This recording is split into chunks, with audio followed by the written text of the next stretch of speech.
Mega Man 7 is the big jump. Mega Man finally transitioning from the NES to the Super Nintendo, but not really. Mega Man X was the first true jump, but Mega Man 7 would be the first time the classic series would make it onto the Super Nintendo. But what sets Mega Man Classic apart from Mega Man X? And what were some of the major design changes the team would implement in Mega Man 7, as in some ways, it was a total overhaul from Mega Man 6? I'll discuss all of that and more after a quick look at the wildly short development history of Mega Man 7. If you're just tuning in, this is the 7th part of my Mega Man's 1 through 11 design analysis series. That means concepts I've discussed before, or basic gameplay mechanics I won't be going over again unless there was a major change. So, onwards to the oft-overshadowed Mega Man 7.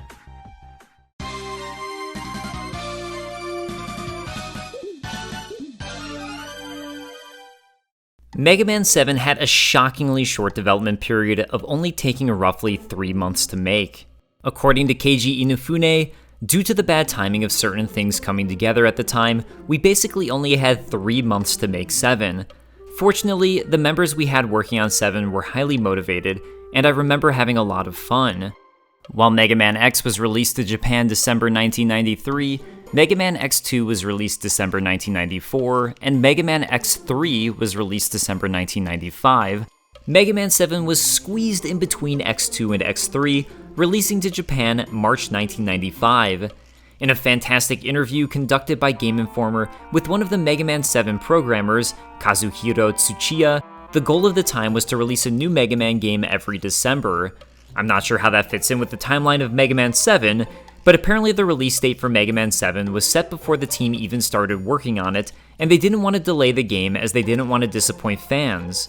He goes on to state, "Development for Mega Man 7 actually happened earlier than that. It was a collaboration between internal Capcom and an external team. But the problem was there was a lot of miscommunication, there was a difference of opinion, and unfortunately there was a lot of time lost because of that. And so some of the people that were still a part of the core team, they basically raised the red flag and said, look, this is not happening, we have 3 months left. Can we get some help? Can we make this happen in 3 months? And so we're like, alright, let's make this happen. And it was a lot of team members who were already good friends, who knew each other really well. So that really helped to minimize a lot of the time to discuss more key, important things and just move forward with stuff. That was something that really helped move along the process.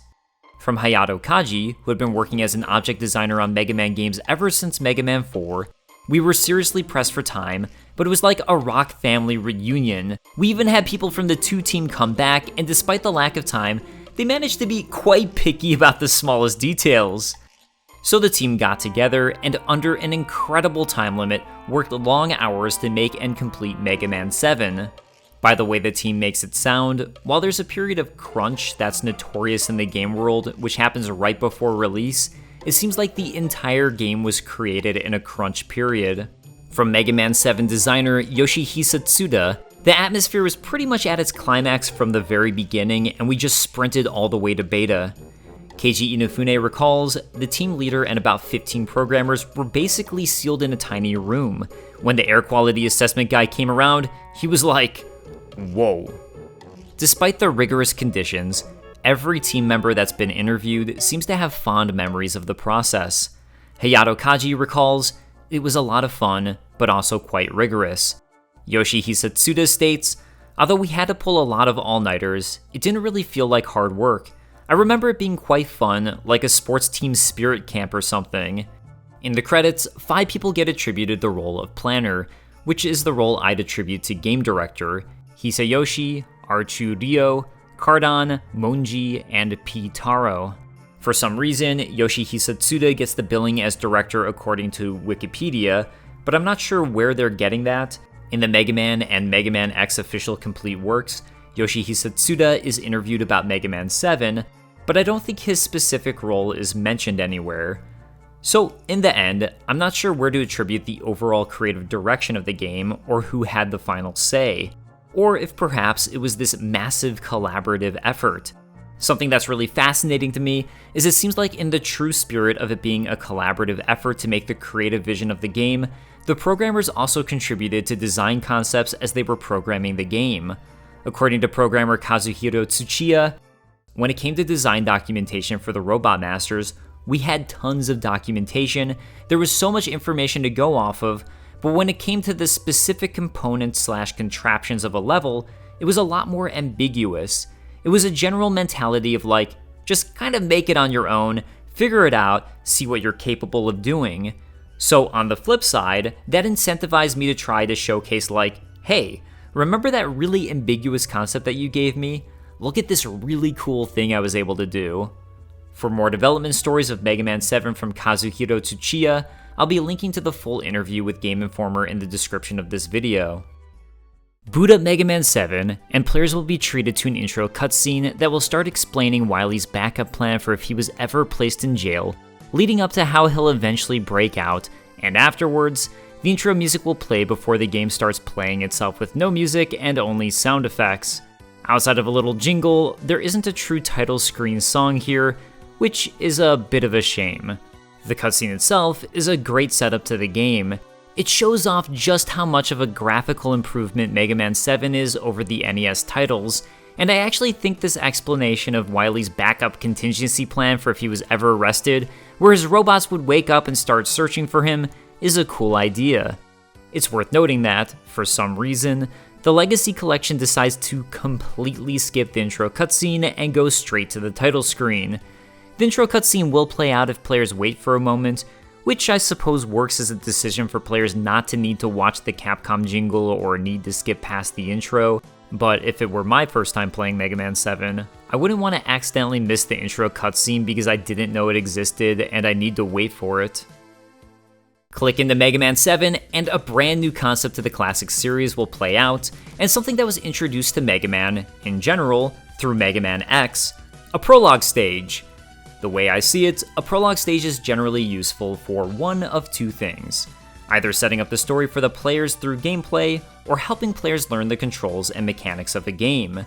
In a linear game like Mario, Stage 1-1 is really a prologue stage, but unlike Mega Man, which isn't linear, in a linear game you'd probably build up and introduce mechanics over the course of a number of stages. Mega Man is a little different though, because the meat of the game is really in its non-linear design, where players can choose how they want to progress. So a prologue stage sticks out a little more because it's so different from the normal means of progression in Mega Man. Whereas this was definitely important in Mega Man X, as the game has a more robust moveset, and especially, it was used to teach players the important mechanic of wall jumping right off the bat, I don't think that this was as necessary in Mega Man 7. The intro stage really acts as a way to further set up the story of the game, as opposed to revealing everything in the opening cutscene. If the team wanted to use the prologue stage to help players understand Mega Man's moveset, it would have needed to incorporate some sections that would force players to slide, and some enemy that requires Mega Man to utilize the charge shot. It's not all bad though. I do think the broken up ground segments that force players to jump at different heights, with one asking players to jump at Mega Man's full jump power, is a great way to get players to start learning how jumping works in Mega Man, where the longer players hold the jump button, the further up Mega Man jumps.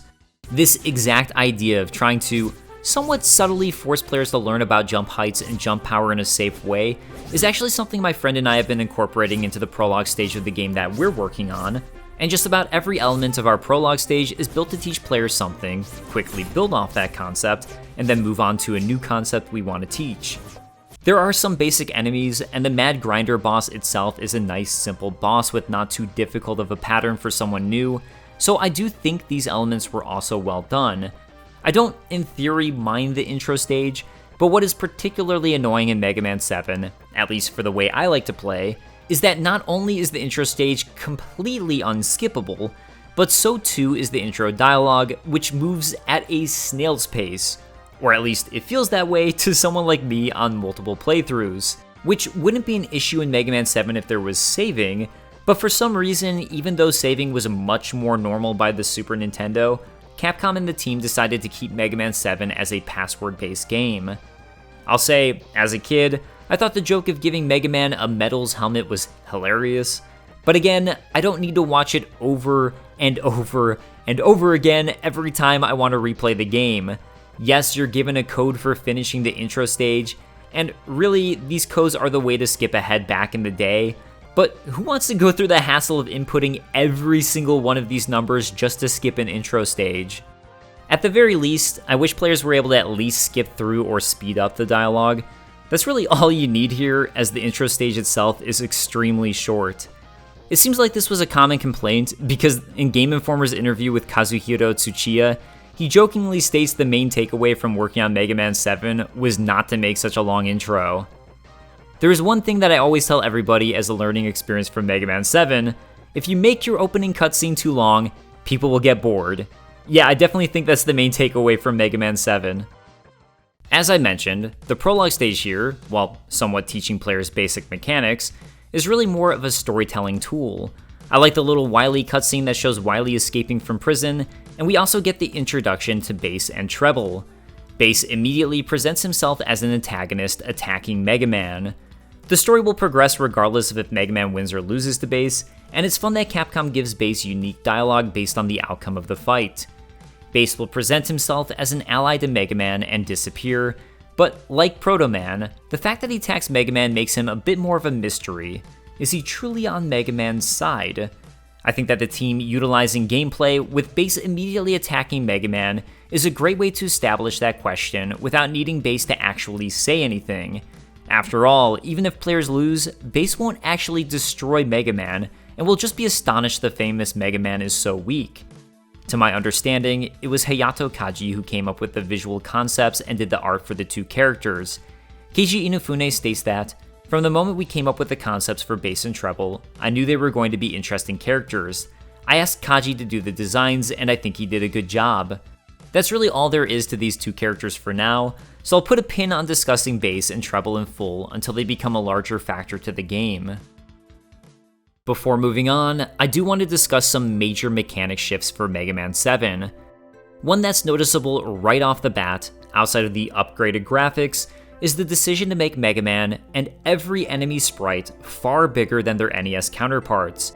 I'm sure this was to make the game, characters, and enemies all look better than the NES days, but while I never really thought too deeply about this as a kid, it actually has plenty of gameplay ramifications. You see, increasing the sprite size of the enemies and Mega Man means all of them take up even more valuable screen real estate.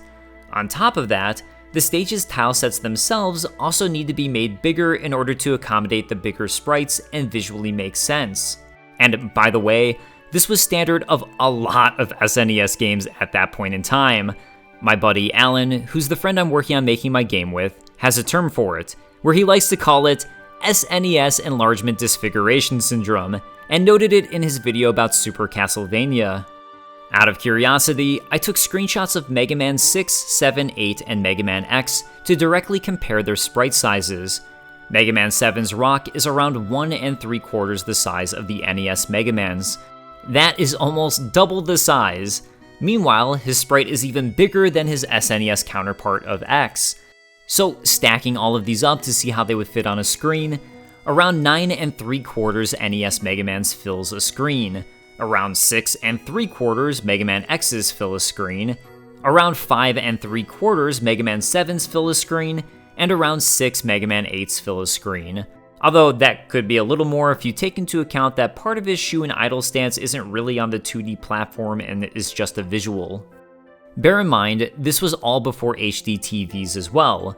All of the game had to fit on a 4x3 screen, so while things looked visually more impressive, from a gameplay standpoint, they were severely limiting how much they could do as they weren't even on a wide screen. All this means you can't fit as many enemies on the screen at once in Mega Man 7 without it feeling cluttered. You also don't have as much room to queue an enemy or attack as incoming. Similarly, with platforming, you won't be able to see as much of the level at once, meaning it's more difficult to fairly give players difficult platforming segments. In replaying Mega Man 7, I was surprised by how easy it felt overall, which isn't necessarily a negative, but I do think this has a lot to do with the why. There aren't as many complex insta-death segments, and there aren't as many enemies lined up in difficult platforming areas to hinder your progress, because, well, I just don't think it would be fair if Capcom and crew did this. In retrospect, I don't think it was a wise decision to have made the sprites so big for Mega Man 7. But given this was the decision that was made, I think the game's director and designers made the correct decision overall in how to handle the design around this increased sprite size. Something I do wonder is when the sprite size was chosen and why. After all, Mega Man 7 came out after both Mega Man X and Mega Man X2, and the Mega Man 7 sprite is definitely much larger than the Mega Man X sprite.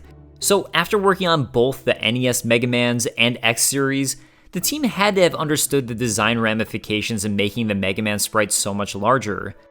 My honest guess as to the why he's so much larger was probably to help really show off just how much better looking the graphics of 7 were compared to the NES titles. There's also the fact that once the team really started going with this sprite size, it probably would have been incredibly difficult to scale it down mid-production. Another way to think of this is, how far away is your camera from the action? It's something that Alan and I actually talk about quite a bit with our game, as we generally struggle with what I'd imagine the Mega Man team might have struggled with. We're constantly at odds between wanting to zoom the camera in more so the game looks overall nicer, or zooming the camera out further because our game is a fast-paced action game, even more so than Mega Man, and would be absolutely unfair if players couldn't see what we need them to see. But modern day games have the advantage that it is a camera you're placing and adjusting, and we can regularly adjust as we're making the game to what feels best, whereas I don't think a game during the Super Nintendo era would have had that same flexibility. This does all lead to another odd choice for Mega Man 7, and that's in the screen size. For some reason, the aspect ratio of Mega Man 7 is smaller than that of both the NES games and the X series. Comparing the two, Mega Man 7 is 2 tiles smaller than both in terms of its width. I'd hazard to guess this could be due to slowdown issues if the screen was a full 16 tiles in width, and it's now 14 tiles in width, but Mega Man X has a lot going on, and oftentimes more enemies on screen, and that's 16 tiles wide. So it's definitely a little confusing. This also contributes to that whole issue of not being able to have as many enemies on the screen or interesting and dynamic platform challenges, simply because it would be unfair as Mega Man is even more limited on sight due to this. Another thing that feels different, likely due to the increased sprite size of Mega Man for Mega Man 7, is that it seems like Mega Man runs a little slower. Or maybe it's more accurate to say that it feels like Mega Man runs slower, even though I think he technically travels across the screen at the same amount of time. I was trying to watch Video Game Animation Study, which is a fantastic channel, by the way, to see if their video on the animation of Mega Man went over this.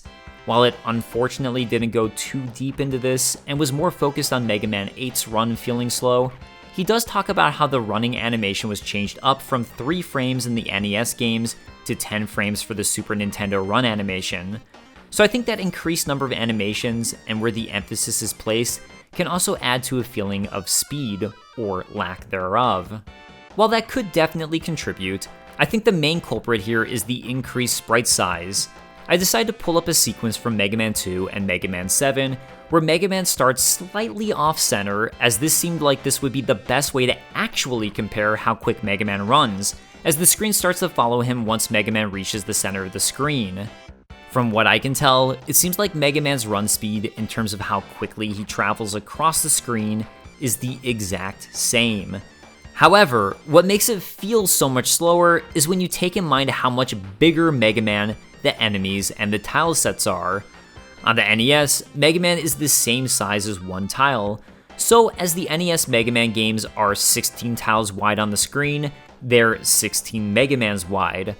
I think the tiles are technically the same size on the Super Nintendo, but Mega Man is now as wide as 2 tiles, and they visually look that big to accommodate for this, as 4 tiles will make up what ends up appearing like 1 block. So, in Mega Man 7, while it might be 14 tiles for the width of the screen is only 7 Mega Mans wide. What this means is, even if Mega Man is visually traveling across the screen in the same amount of time, and therefore has the same run speed, visually, he appears to be traveling at half the speed. So the question becomes, should the team have sped up Mega Man to make up for that visual disparity? While it's tempting to say yes for that game feel, unfortunately, with how large all of the sprites now are, I think this could potentially make the game feel far more chaotic and unfair, as now you'd be zooming past much larger sprites and have less control. Another element I need to discuss with Mega Man 7 is the slide, but more so because I made a mistake in my Mega Man 6 video and forgot to mention the slide there. When Mega Man 3 introduced the slide mechanic, it was a tool players could use not only to lower down and avoid certain attacks, but also to get a speed boost.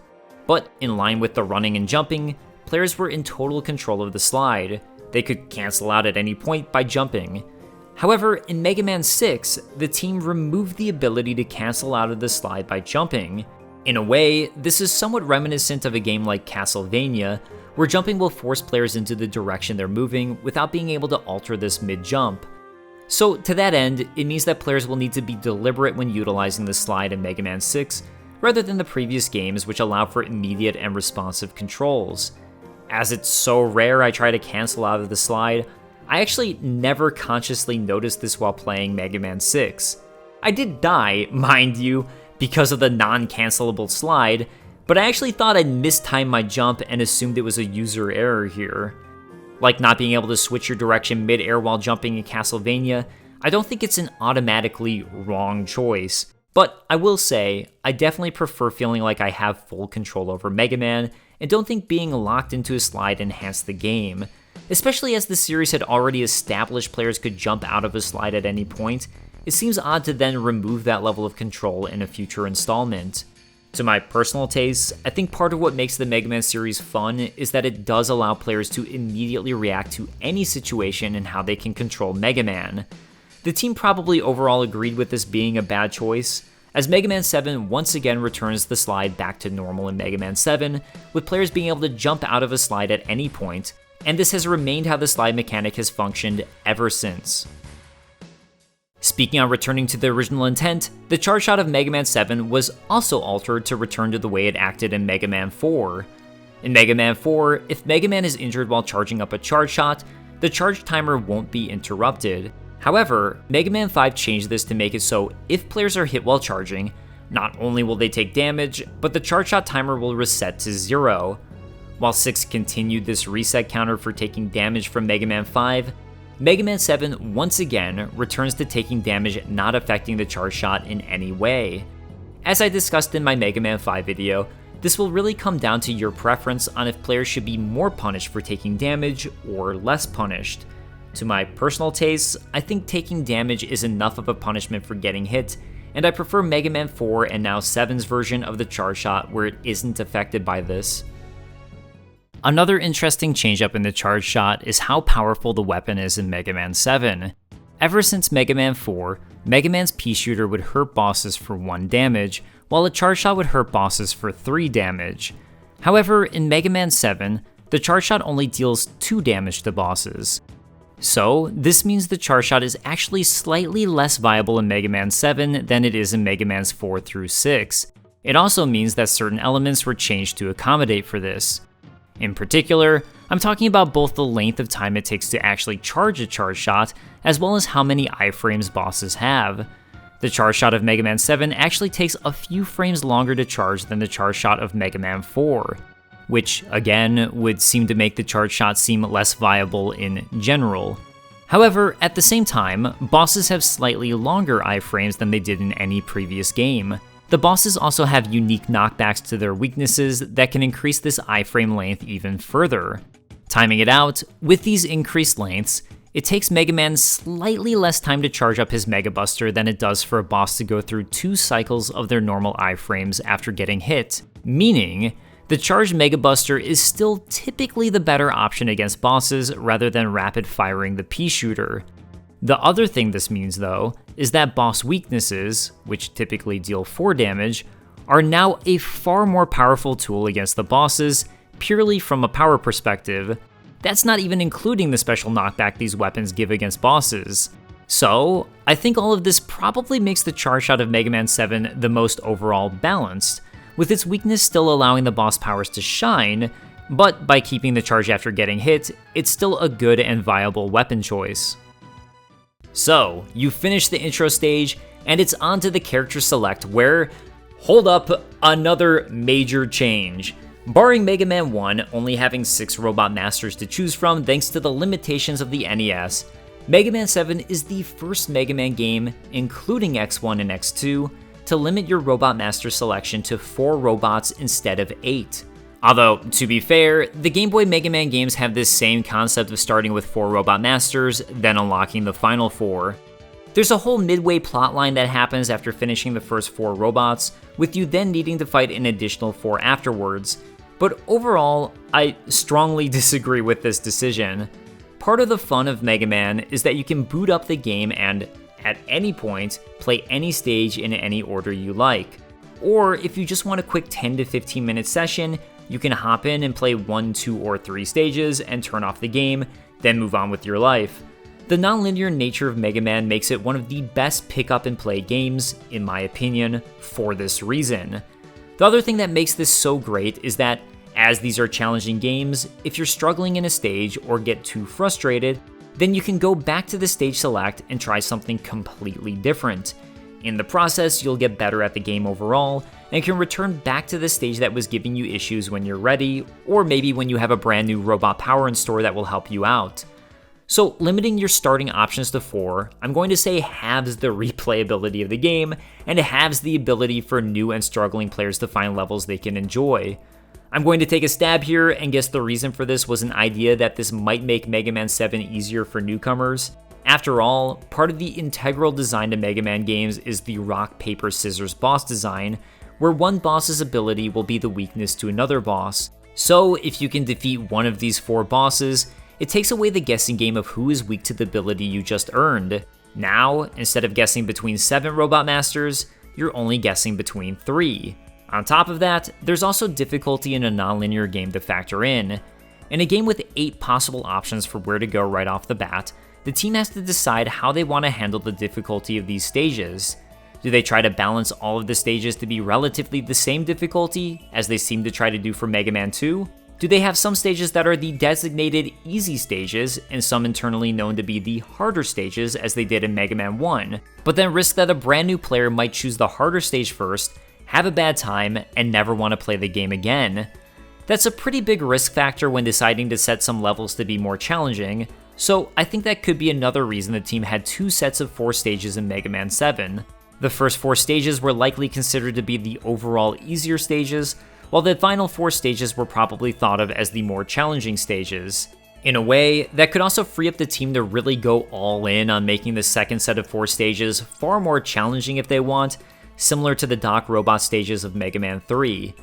Additionally, the optional rush letters and rush abilities can all be found in the first 4 stages, which can give players a decent advantage in the final stages, as the rush letters will give Mega Man the Super Adapter, which works similar to the rush adapter abilities of Mega Man 6.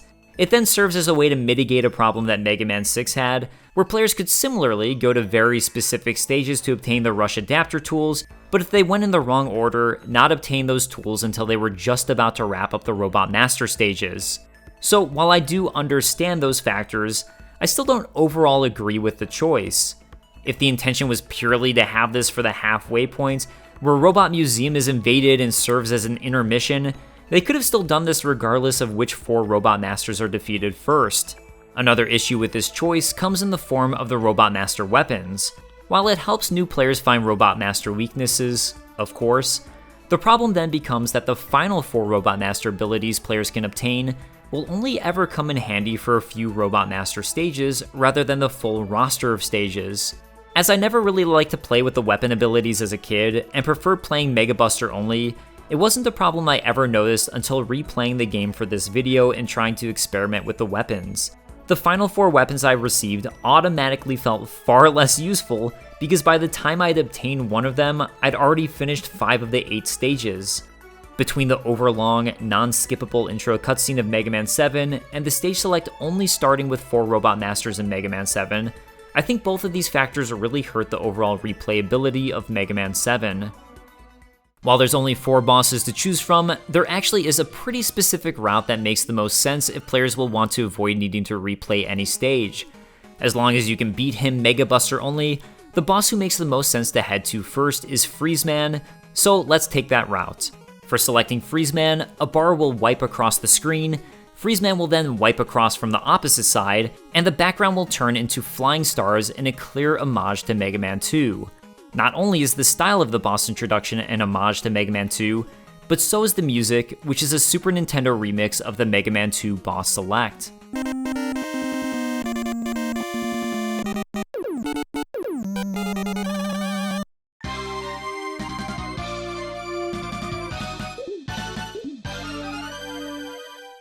As I've repeatedly said throughout these design analysis videos, my personal favorite of the boss intros is Mega Man 2 because of how energetic it feels, so I definitely appreciate the homage here.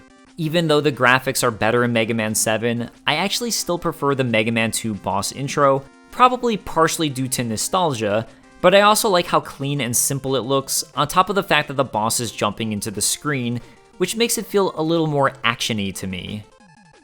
So, boss intros aside, we are now in Freeze Man's stage.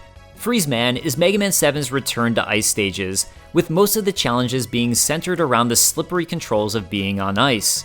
In fact, I'd actually consider Freeze Man's stage to be the most traditional ice level stage of any of the prior Mega Man games, as so many challenges are truly related to this.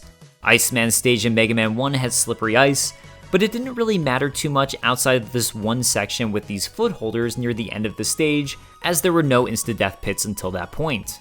Flashman's stage in Mega Man 2 has no insta-death traps, and the sliding is really just a minor hindrance while dealing with mostly simple enemies. Dr. Cossack's Citadel of Mega Man 4 had ice, and while the challenges revolved around large pits, it was pretty short-lived. Despite the fact it visually looks similar to ice, Crystal Man's stage in Mega Man 5 didn't incorporate any sort of slippery ice mechanic. Then finally, Blizzard Man's stage of Mega Man 6 utilizes ice, but like Flash Man's stage, it's really mostly an enemy-centric stage, with ice being a minor hindrance for dealing with defeating the various enemies. So it actually becomes refreshing then, when so much of Freeze Man's stage is focused on different challenges revolving around the ice. The ice itself acts a little different to Mega Man 6, and more akin to previous Mega Man games. In Mega Man 6, if players tapped the directional button, the ice would immediately force them to slide the exact same amount, no matter how much players held down the run button. It honestly felt off, as a single tap could send Mega Man flying. Mega Man 7 then utilizes an acceleration and deceleration mechanic to the ice. While other stages will have Mega Man start and stop on a dime at the exact same speed, while on ice, the longer players hold down the run button, the more they accelerate until they reach their full speed. Then, after letting go of the run button, Mega Man will decelerate on the ice, and the length of time he slides is relative to how much speed players had picked up while running. I think this feels far more natural and better than the Mega Man 6 version, and gives players a much better sense of control. If players want to be cautious and slowly nudge Mega Man forwards, they can safely do this. But throw caution to the wind, and players will have to truly deal with the ice mechanic. Overall, the stage is set up, in my mind, as 4 major challenges involving the ice. The first challenge is the easiest, with players dealing with a simple polar bear enemy before being introduced to a spiked pit, and the second challenge.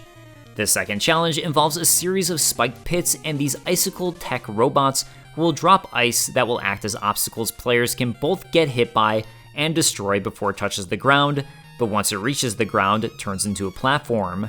The third challenge is by far the most difficult, with a series of large insta-death pit gaps and various enemies such as Spiral Gabiol robots who will make traversing the jumps far more challenging if players don't have an ability like Burstman's Danger Wrap to help them take out and clean up the platforms. Finally, the fourth challenge is another simple one, mainly consisting of these bomb slay enemies Mega Man will have to defeat to cross the finish line. So, taking a step back and looking at these challenges as a whole, there's a ramp up to the most difficult challenge being the third, and then a much simpler one to finish the stage off. This idea of a ramping challenge with a final easy note harkens all the way back to Akira Kitamura, who is the original creator and planner on the first 2 Mega Man games, and his design philosophy. He thought making various challenges end on an easy note, rather than at their peak difficulty, would help soften the feel of the overall difficulty for players. The second challenge in the stage, with the icicle techs, is a particularly interesting concept, as players can actually destroy their platform before it's created. The challenge is introduced in a clever way, with 2 concepts introduced at the same time. The ground beneath Mega Man will slowly break, and at the same time, these robots will drop their ice in a spot Mega Man doesn't need to use them, showcasing how the enemy works. Immediately afterwards is one who's on a ceiling that's low enough for Mega Man to easily destroy it, which should teach players that this will destroy the icicle too. All of this teaches players what they need to know before they'll soon reach the icicle tech they need to use for progression. This idea probably could have been explored a little further, perhaps requiring Mega Man to do some sort of vertical climbing utilizing the ice platforms that are created, or 2 icicle techs in a row over one long bed of spikes. But overall, it's short and sweet, and that's not a bad thing. I think that's how I look at each of these various challenge sequences. All of them quickly build to their idea and then move on to another concept, which helps keep the entire stage fresh and not feel overlong. After playing through Freeze Man's stage, we can start to assess what the team decided makes a classic Mega Man stage versus a Mega Man X stage. One of the biggest factors I can point to is how scrolling works in Mega Man Classic versus Mega Man X. While the NES Mega Man games only scrolled horizontally, Mega Man 7 is a little different to the NES Mega Man games in that it introduces vertical scrolling. However, where it stands out compared to Mega Man X is that in the Classic series, including Mega Man 7, portions of the stage will only ever scroll horizontally or vertically. There are never any sections where the camera can move both horizontal and vertical. Well, outside of this one single section in Springman stage, but that's more of the exception rather than the rule. Meanwhile, Mega Man X has a free moving camera in all areas. This makes a pretty major difference in stage design. Mega Man Classic stages are either horizontal challenges, frequently incorporating instant death pits into their challenges, or now some sort of vertical climb in a unique way. Mega Man X, on the other hand, incorporates a mix of horizontal and vertical level design, really immediately changing up the overall feel of the stages. The other major aspect to Mega Man X that separates it from Mega Man Classic is in the various upgrades Mega Man can find in the X series. While the Mega Man games up to this point so far do include weapons Mega Man can find and the Rush Super Adapter, the Super Adapter isn't really an upgrade. As Mega Man can't slide while using it, it's more so an interesting tool with its own unique pros and cons. X, on the other hand, has specific upgrades X can find which are permanent, not only in raising his abilities, like finding a triple charge shot, but also in X being able to find permanent E-Tank-like health holders across stages, which feels more like an upgrade than a disposable E-Tank, and in particular, finding heart containers which will permanently increase X's health. Another attribute I would ascribe to making the Classic series and the X series feel different is overall, the Classic series utilizes various scene changes, where Mega Man will finish a challenge sequence that's either horizontal scrolling, vertical scrolling, or as one small room, then transition into a new scene with a completely different type of challenge. This then separates the challenges in easy, readable ways. The X series, on the other hand, almost never uses scene transitions. Like the camera moving horizontally and vertically, this really does pretty drastically change the overall feel of the stages and the way in which they'd have to be designed, whether it be the placement of pits or spikes to instantly kill the player, or enemies who might travel into the scene from any point. Finally, the other aspect I would attribute to separating X from the Classic series, outside of the story of course, is wall jumping. Wall jumping is a major new mechanic that was introduced in X that completely changes the way players will platform through stages.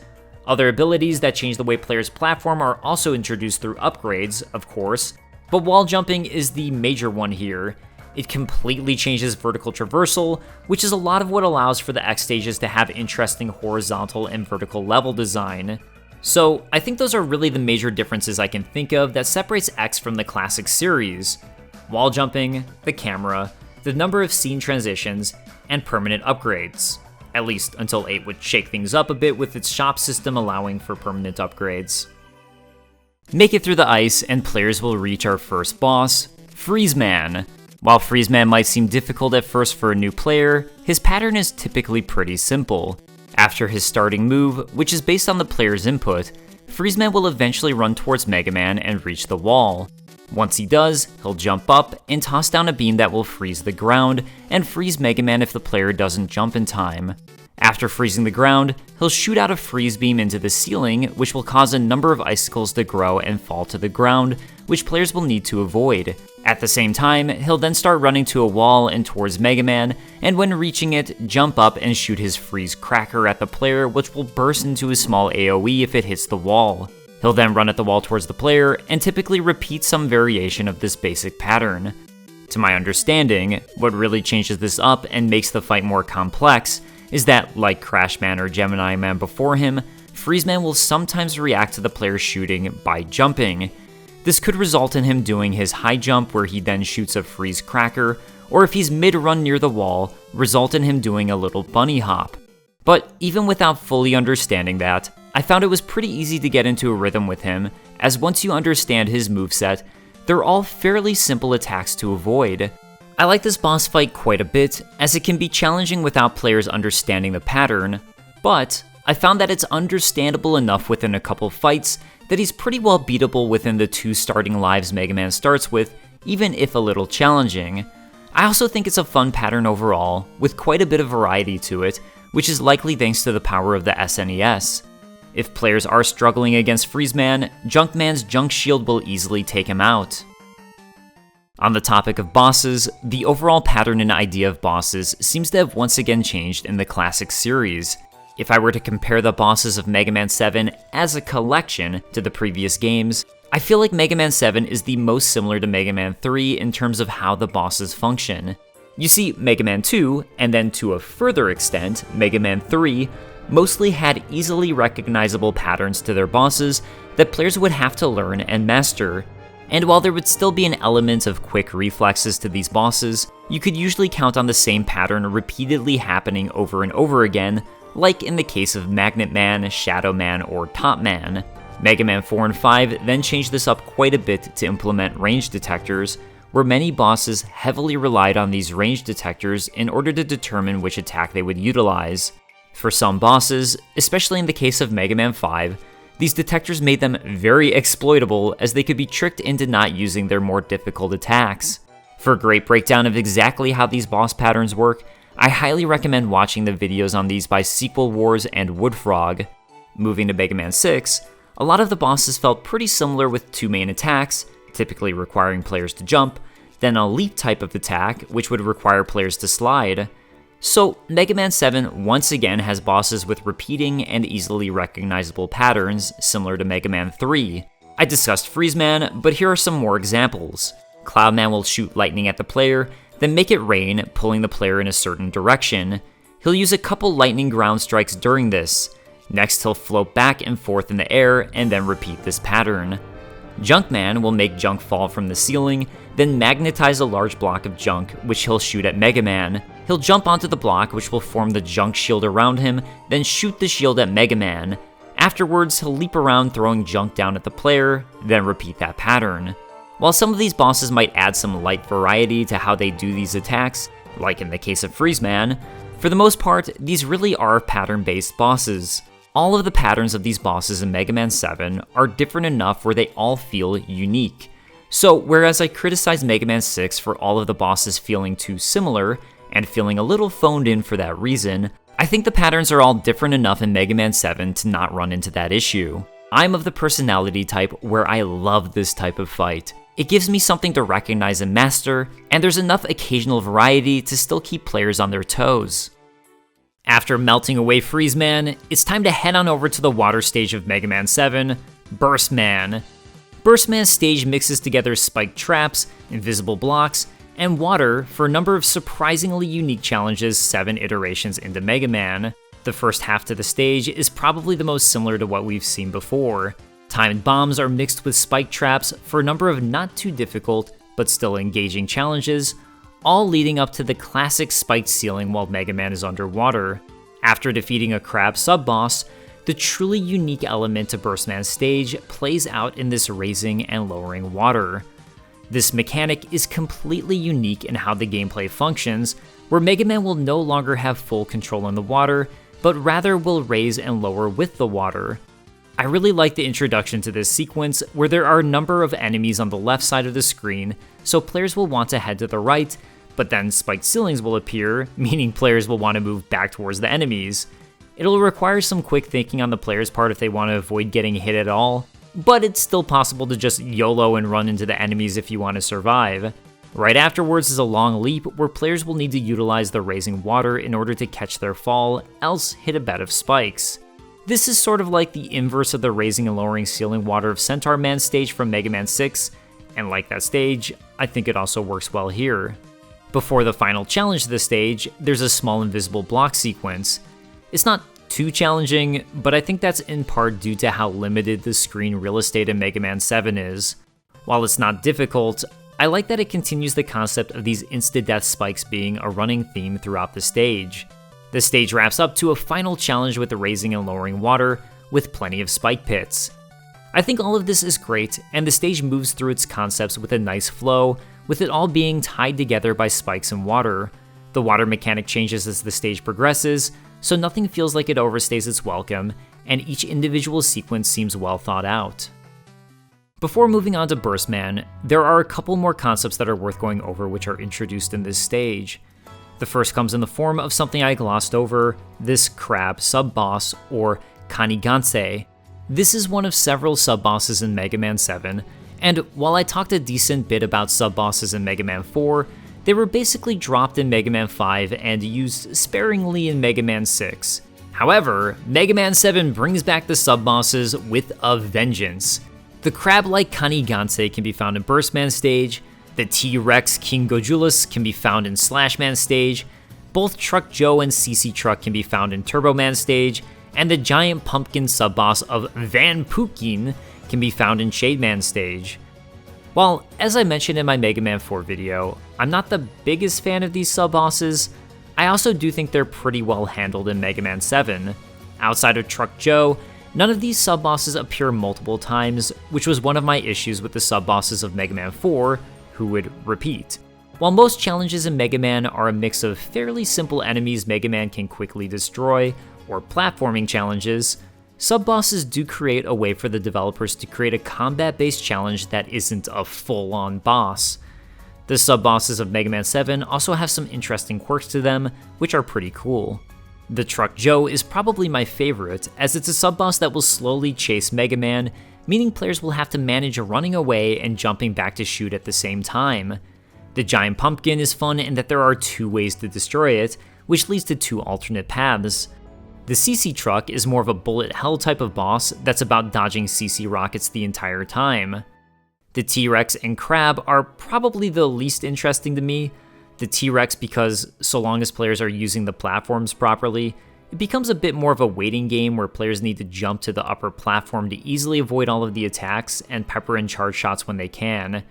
The Kaniganse Crab is so simple to destroy by rapid firing, I honestly always forget what its pattern is, so it ends up feeling a bit more like a time sink than a real challenge.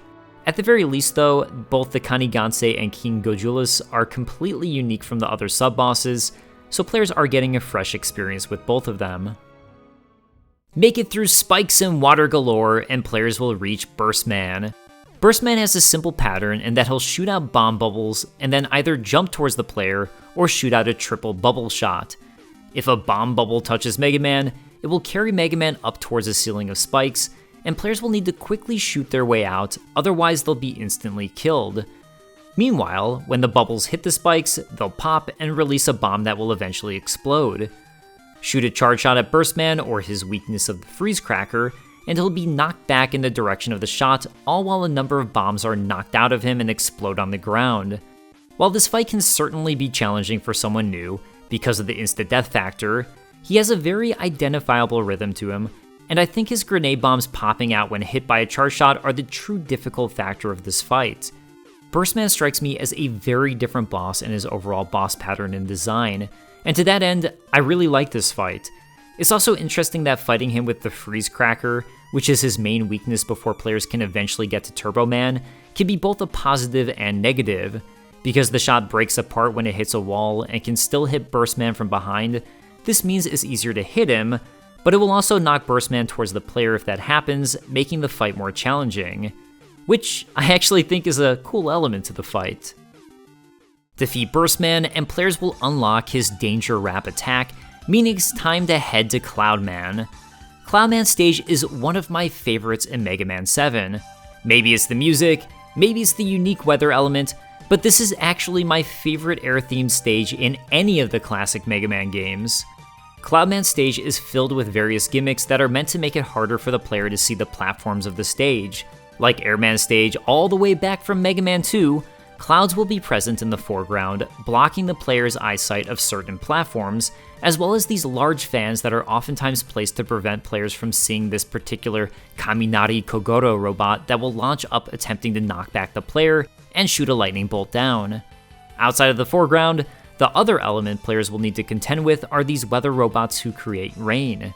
Mechanically speaking, the rain doesn't do anything. It's not like Toadman's rain from Mega Man 4, which pushes back the player, but it does visually, once again, make it harder for the player to see where they're going.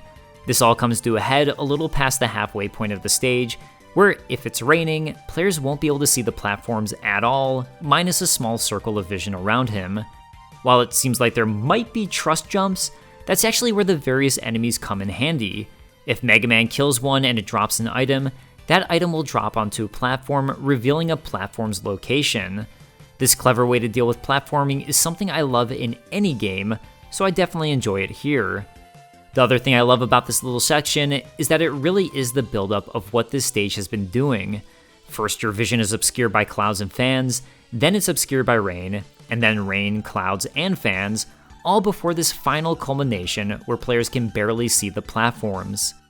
Outside of that, the level reuses some elements from Airman stage. There's these exact same cloud platforms players will need to ride across, although this time much more simple, as there's no robots riding on them the player will need to destroy before being able to traverse. Then there's a return of these giant fan robots from Airman stage, although this time, the robots can reverse the direction of the airflow, meaning they can both push Mega Man away or pull Mega Man towards them, which is nicely communicated through their animation. Like Airman stage, Cloudman stage is a level about instant death pits, so all of these obstacles fit together nicely to create different platform challenges. Something I glossed over, because I want to make it its own section, is another major element to Cloudman stage. While jumping across the platforms in the low visibility section, players might notice a platform up above, and if they choose, they can use a rush coil to reach this and find a 1-up, and if they YOLO it, they can jump across to find another secret in one of the rush letters. So, like Mega Man 4, 5, and 6, Mega Man 7 continues the trend of exploration and various secrets.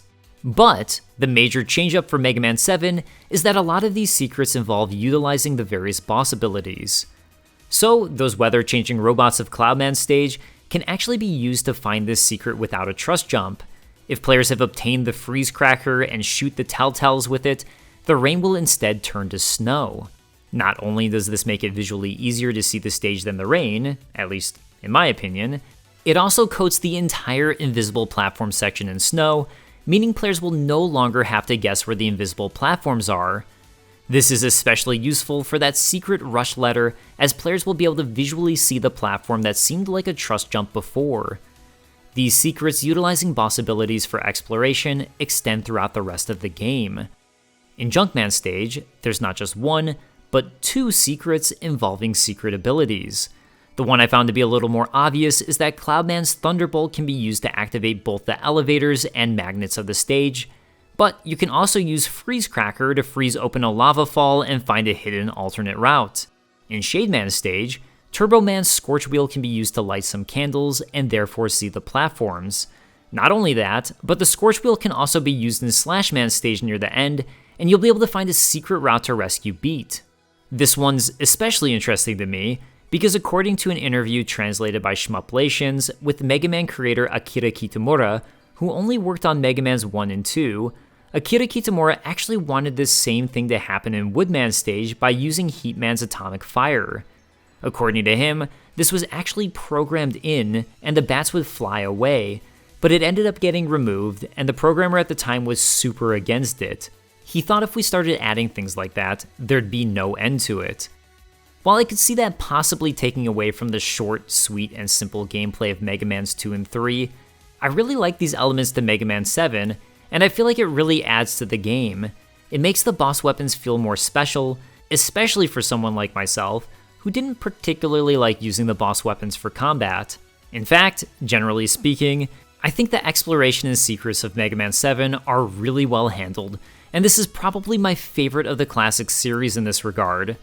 I don't want to take away from 8, by the way, which does a nice job of having the boss weapon abilities also be tools, but the exploration in Mega Man 7 definitely comes across more as cool secrets, and I like the environmental aspects to so many of these and how they completely change the way portions of the stage function. Another really cool one that I briefly mentioned during the sub-boss section is that you can defeat the pumpkin sub-boss of Shade Man stage in 2 different ways. Depending on how you defeat it, the pumpkin will either destroy the ground below you or the wall across from you. The wall leads to a probably easier section, and if players use Rush Search, a hidden item. Meanwhile, the lower route will lead to yet another secret. A false wall hides a hidden battle against Proto Man that players will need to unlock by finding Proto Man's other hidden locations first. All of this exploration feels genuinely rewarding, because the player will find something useful for doing all of this, whether it be a rush letter leading to the super adapter and super armor, a rush ability, a hint to finding more secrets, beats, or the proto shield. There's also a hidden area for a hyperbolt you can give to Otto for more items in the shop as well as a discount. It's worth noting something I talked about with exploration before, in that this type of exploration definitely slows down the overall pace of the game. So I can understand if someone might prefer a game like Mega Man's 1 through 3, which were more straightforward action games and to the point. I don't think either of them are bad choices, but I do think if exploration is going to be included, it needs to feel rewarding and not like it's a waste of players' time, which again, I think Mega Man 7 accomplishes. It is worth mentioning that by using the boss weapons for secrets in this way, it does, unfortunately, somewhat destroy the non-linearity of Mega Man 7. While, yes, players can of course go in any order they like, there really starts to become a very obvious correct best route if players want to collect everything and don't want to have to replay any stages. So that is another unfortunate trade-off to this type of boss weapon-based exploration. One of the things I noted that players could find were the rush letters. Burst Man stage has the easiest letter to find, being the R that can be found by jumping out of the water in the raising and lowering water portion. The U can be found in the hidden upper portion of Cloudman stage, which players will have an easier time of finding and accessing by utilizing the freeze cracker to make it snow. By freezing the lava of Junkman stage, players will find a secret alternate route down, where they can freeze a second lava waterfall in order to access the S. By using Rush Coil in Freezeman stage, players can access an alternate route for the H. As you might have noticed, the R is incredibly easy to find, the H is fairly simple to find, and the U and S are then much more challenging to find. This makes a lot of sense, because if every letter was ultra hidden, players might not think to ever search for them. But by making the R especially super simple to find, players will realize these letters can be found in the stages and will know to be on the lookout for them. The U then nicely introduces the idea that the letters might be in some sort of alternate route. So I think this was really well handled, as some letters serve to entice players to search for more, and the others are genuinely fun challenges to find. As a note, the rush letters were a carryover from the Mega Man 5 letters of Mega Man 5, which could also be found in the stages, and as I mentioned in that video, I think it's a great concept as it gives players something to search for, but doesn't need to give the full reward immediately. The rush letters were also present in Mega Man 6 as a reward for defeating the true Robot Master found in alternate routes, but as that could lead to a lot of replaying the same thing all over again, I really prefer how the letters were handled here as exploratory secrets to find. So at this point, 3 stages in and following my route, players will have the R, U, and H. It's also part of the reason I took us to Freezeman stage first, as the freeze cracker is used for multiple secrets. Make it past all of the insta-death pits of Cloudman stage, and players will reach Cloudman himself. As I mentioned earlier, Cloudman has a very clear and repeatable pattern. What makes him particularly difficult though, is that once the boss battle starts, the size of the stage will drop out, making it so players have less room to dodge his attacks. His rain attack, which will push Mega Man in a certain direction, will become extra dangerous, as now players will need to slide in order to get the speed boost they'll need to stay safe. This is the second time in Mega Man 7 we've seen insta-death included in a boss fight. While this isn't the first game to have this element, with Bubble Man having spikes at the top of his stage, it certainly feels far more present here. I don't particularly mind this, as it does help add to the unique feel of these various bosses, but at the same time, it's fair to say that I don't think it will be every player's cup of tea. I randomly stumbled upon a Let's Play of someone attempting Cloudman in Mega Man 7, and not realizing the slide gave a speed boost, and absolutely raging every time they'd instantly die. That's a pretty major potential sacrifice when insta-death is introduced to a boss fight, and especially when it becomes a major mechanic of the fight. So while I don't mind it, as long as it doesn't come across as unfair, which I don't think it does in Mega Man 7, you do risk alienating some players. If players are struggling, like that random Let's Player I found, Cloudman will be absolutely obliterated by Burstman's Danger Rap, which acts in a really fun, unique way. So to that end, it's worth talking about boss weaknesses and strengths in Mega Man 7 in general, because Mega Man 7 takes the Mega Man X route of trying to do a lot more with these weaknesses than the NES games. If players use the correct weakness against a boss, unlike the NES Mega Man games where it would simply hurt the boss for a whole lot more health, the boss will now have a specific and unique knockback, and then be set back to a certain point in their boss pattern. Typically, this makes the boss fight much easier, as they'll usually be set back to an easier pattern to recognize and read. At the same time, the knockback also gives players a little breather. Usually. I guess Burstman's bombs kind of take away from that a little bit, because the bosses aren't just knocked back, but also temporarily stunned with a fun and unique animation. This is another one of those details that I think really adds to Mega Man 7. It makes the boss weapons feel even more special, and goes back to a time when the boss weaknesses really meant a lot. If we take a look at the NES Mega Man games, the boss weaknesses were pretty powerful in Mega Mans 1 through 3, but then, once the charge shot was introduced in Mega Man 4, suddenly, the boss weaknesses weren't as powerful, probably to make the charge shot feel more special. While I'm sure there are some players out there who prefer a boss stick to their normal patterns and the boss weakness not have as drastic of an effect, I'd have to imagine those players are in the minority. If players want a challenge, as I oftentimes do, they don't need to use a boss weakness. The boss weaknesses partially exist for players who need the extra help, so I think it's a positive that they're once again more useful here. While the bosses all have weaknesses, some also have specific strengths. For example, using Cloudman's Thunderbolt on Springman will make him suddenly become highly magnetic and pull Mega Man towards him for his especially dangerous pile driver attack. Similarly, the Thunderbolt will charge up Turbo Man and make him temporarily invincible. While unnecessary, all of this is a nice touch that helps make the bosses feel a little more dynamic. For defeating Cloudman, players will obtain the Thunderbolt. So it's off to the final of our 4 initial stages, Junkman. The first half of the stage is relatively simple. We're introduced to cockroaches, who have an interesting concept in a little home that will spawn them until it's destroyed, and then an elevator sequence where enemies will spawn until players reach their destination. Elevators like this are nothing new in platform games, but we'd only ever really seen them used in Mega Man for the sake of creative platform-style challenges, as in Gyro Man's stage or Proto Man's Castle 4. It's a good way to present specific combat challenges to the player, where they'll be forced to deal with spawning enemies, and they can certainly get incredibly stressful in the right game. This particular portion in Junkman's stage is, in my opinion, incredibly simple, with the only enemy that spawns being these heli-metals. It makes the whole elevator portion feel a little pointless to me, but maybe there is someone who this is the correct challenge for. This exact same concept will also repeat in one of Junkman's 2 alternate routes, with the player now traveling up, but again, it feels wholly uninteresting to me.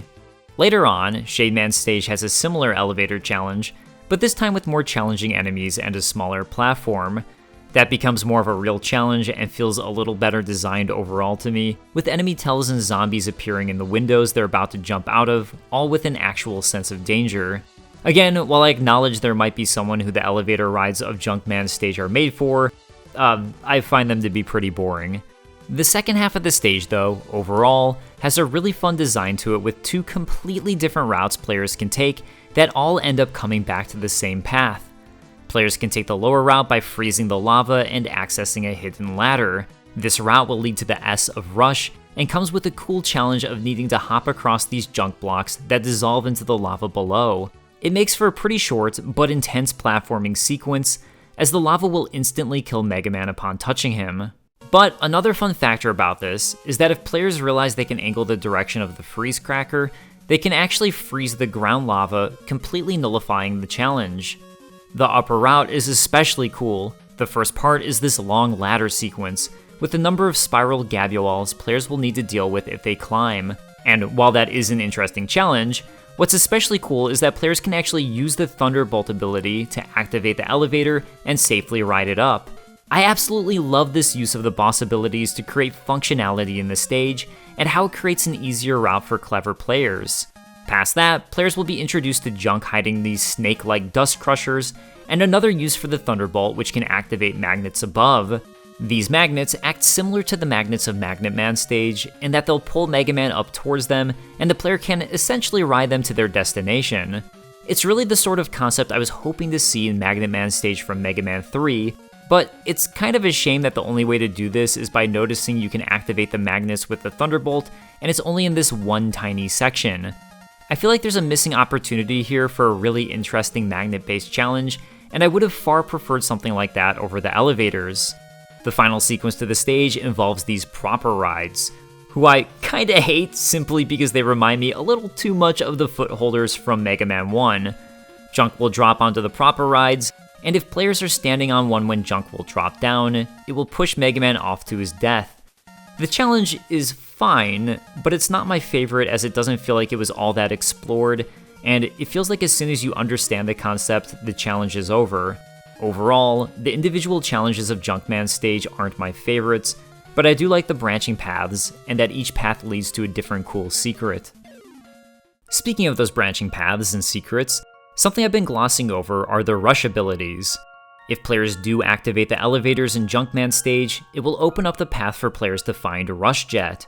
Rush Jet acts the same as in Mega Man's 4 and 5, moving forwards with players controlling his height. And while that can be helpful, I actually find the challenge of finding Rush Jet to be more rewarding than actually using the ability. The other Rush power players can find is in Freeze Man stage, with that power being brand new to Mega Man 7. If players take an alternate upper route during the Ice Jump challenge portion of the stage, they'll be able to find this ability, Rush Search. Rush Search lets players call Rush to dig and look for hidden goodies, like bolts, which is the game's currency, energy, or, if you're lucky and in the exact right spot, a giant bolt or a permanent upgrade. While there are some more obvious spots to look, like here underneath Wily's portrait in Shademan stage, for the most part, these are kind of a total lucky guess to find, and I think that's where this could be a bit of an issue, and I'm sure players might have some strong disagreements about how they feel about Rush Search. On one hand, finding something major with Rush Search will truly feel like a secret, as there's no indicator whatsoever. But then, because there's no indicator, players would have to scour every single tile of every single stage to make sure they haven't missed anything, which might seem like a bit much. As an example, if players search this a random spot near the end of Freeze Man stage, they'll find the exit, which is a great tool that lets players leave a stage they've already beaten at any point in time. Players can also use Rush Search to find the Energy Balancer or the Hyper Rocket Buster, which is an upgrade to Super Mega Man. These are all pretty major items to find, but on the flip side, they're also all available in the shop. So really, finding them simply allows players to avoid needing to farm for currency in order to purchase the upgrades. So I think this makes it a nice balance, and the Rush Search still allowing these to feel like true secrets for players who find them, but not be something that's annoying or terrible. If players were forced to scour everything for an item that can only be found with Rush Search, well, honestly, thinking about it hard, I wouldn't mind. I just like secrets that much. But I do think the route that the team went with makes a lot of sense, and really, a lot of this is going to be fully based on what you want out of secrets, and if you prefer for a more balanced approach like this, or want some crazy super secrets, which is kind of what I like. One more thing to say with these abilities is that they're completely unique in that players will have to find them in a stage in order to obtain them, rather than automatically getting them for beating a boss, or the players can purchase them in the shop. I do prefer this concept, as it makes obtaining these feel far more rewarding, but there is a potential negative flip side, in that because Rush Jet is now an optional secret, the team can no longer design a required Rush Jet sequence in the Wily stages. I wasn't the biggest fan of these, so I don't think it's a loss, but from a design point of view, that is something you'd have to weigh when deciding how to handle an ability like Rush Jet. Not only can players find Rush Jet in Junkman stage, but they'll also be able to find the final Rush letter. While obtaining all of the letters in both Mega Man 5 and Mega Man 6 would get players beat, in Mega Man 7, the letters instead spell out Rush, and are the way to obtain the Super Adapter, allowing Mega Man to become Super Mega Man. The Super Adapter is a merger of the Power Adapter and Jet Adapter from Mega Man 6, this time letting Mega Man jet up, similar to the Jet Adapter, and shoot out a rocket punch similar to the Power Adapter. Also, like those two adapters, Mega Man won't be able to slide while the armor is equipped. Unlike the Power Adapter, the attack has a normal range, and the Hyper Rocket Buster upgrade players can either find in Turbo Man stage or purchase from Auto will turn the arm into a homing attack. Generally speaking, like in Mega Man 6, I think the Super Adapter is a cool ability, and a great reward for collecting all of the letters. It's also nice that it's balanced out by not allowing players to slide while using it, making it feel more like an alternate way to play. Like the boss weapons, it also serves as a special weakness to specific bosses, in this case, Shade Man and Bass. I think the fact that this adapter is obtained by finding collectibles is a major upgrade to Mega Man 6, where players will find the adapters by randomly beating the correct boss, and it makes the Super Adapter feel that much more rewarding for doing so, while also justifying some of the exploration in Mega Man 7. The one thing I do go back and forth on is if it was a good idea to make the Super Adapter one single ability. It actually felt pretty nice in Mega Man 6 that the Jet Adapter and Power Adapter were two completely different abilities for Mega Man, as it gave players two very distinct and unique ways to play.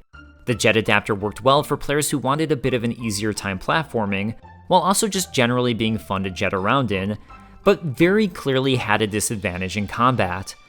The Power Adapter would charge quicker than the Mega Buster, and while it had a limited range, knocked back various bosses, creating unique ways to fight.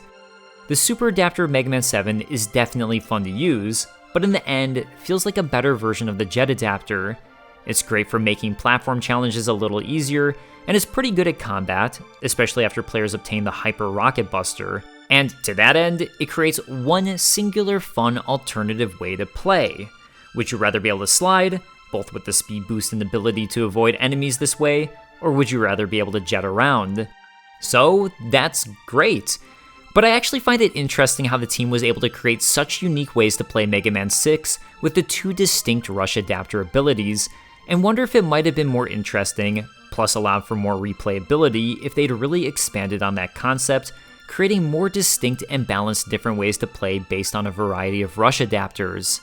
That's all head in the clouds blue sky hypothetical speak here, so at the end of the day, I leave the question to you. Do you prefer the singular Super Adapter of Mega Man 7, or the two distinct Rush Adapters of Mega Man 6? They're both great concepts in their own way, so I'll be curious to see what your preference is. After lava, elevators, and junk snakes, players will reach Junkman. I outlined his boss pattern earlier, so I won't bore you by going over it again. Junkman is really a boss that's all about properly utilizing Mega Man's slide.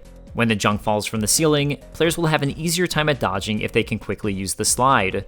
When Junkman leaps, both to toss junk or not, once again, it's all about the slide. So I think that this is a cool boss, in that its pattern seems to be mostly based around one specific skill check. If players are struggling, the Thunderbolt will absolutely obliterate Junkman, locking him into an incredibly easy pattern. For defeating Junkman, players will obtain his Junk Shield. But wait! Before they can move on, a cutscene will play out with Dr. Light and Mega Man questioning if they can trust Bass, then finding the Robot Museum under attack. I find this midway cutscene to be a lot of fun, and as I mentioned earlier, I really just wish this would have happened regardless of which 4 bosses the players beat first, rather than locking players to 4 bosses at first before unlocking the second set of 4 bosses. Either way, all of this will bring Mega Man to the Robot Museum.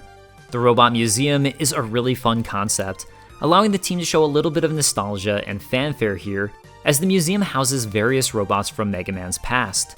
Keen-eyed players will be able to spot Heat Man from Mega Man 2, Snake Man from Mega Man 3, Pharaoh Man from Mega Man 4, and Plant Man, Flame Man, and Blizzard Man from Mega Man 6. That's a weird amount of love for Mega Man 6, and a bit of shade towards Mega Man 5, if you ask me. In the distant background, there's also a jar with what looks like Gemini Man to me, and during the boss fight, players will be able to spot Ring Man and Skull Man from Mega Man 4. The music that plays is also a nice homage to previous Mega Man games as a medley. The tracks in order are Mega Man 3's Snake Man,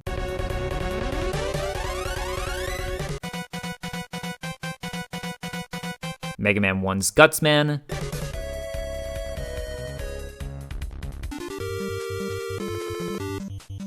Mega Man 2's Heat Man,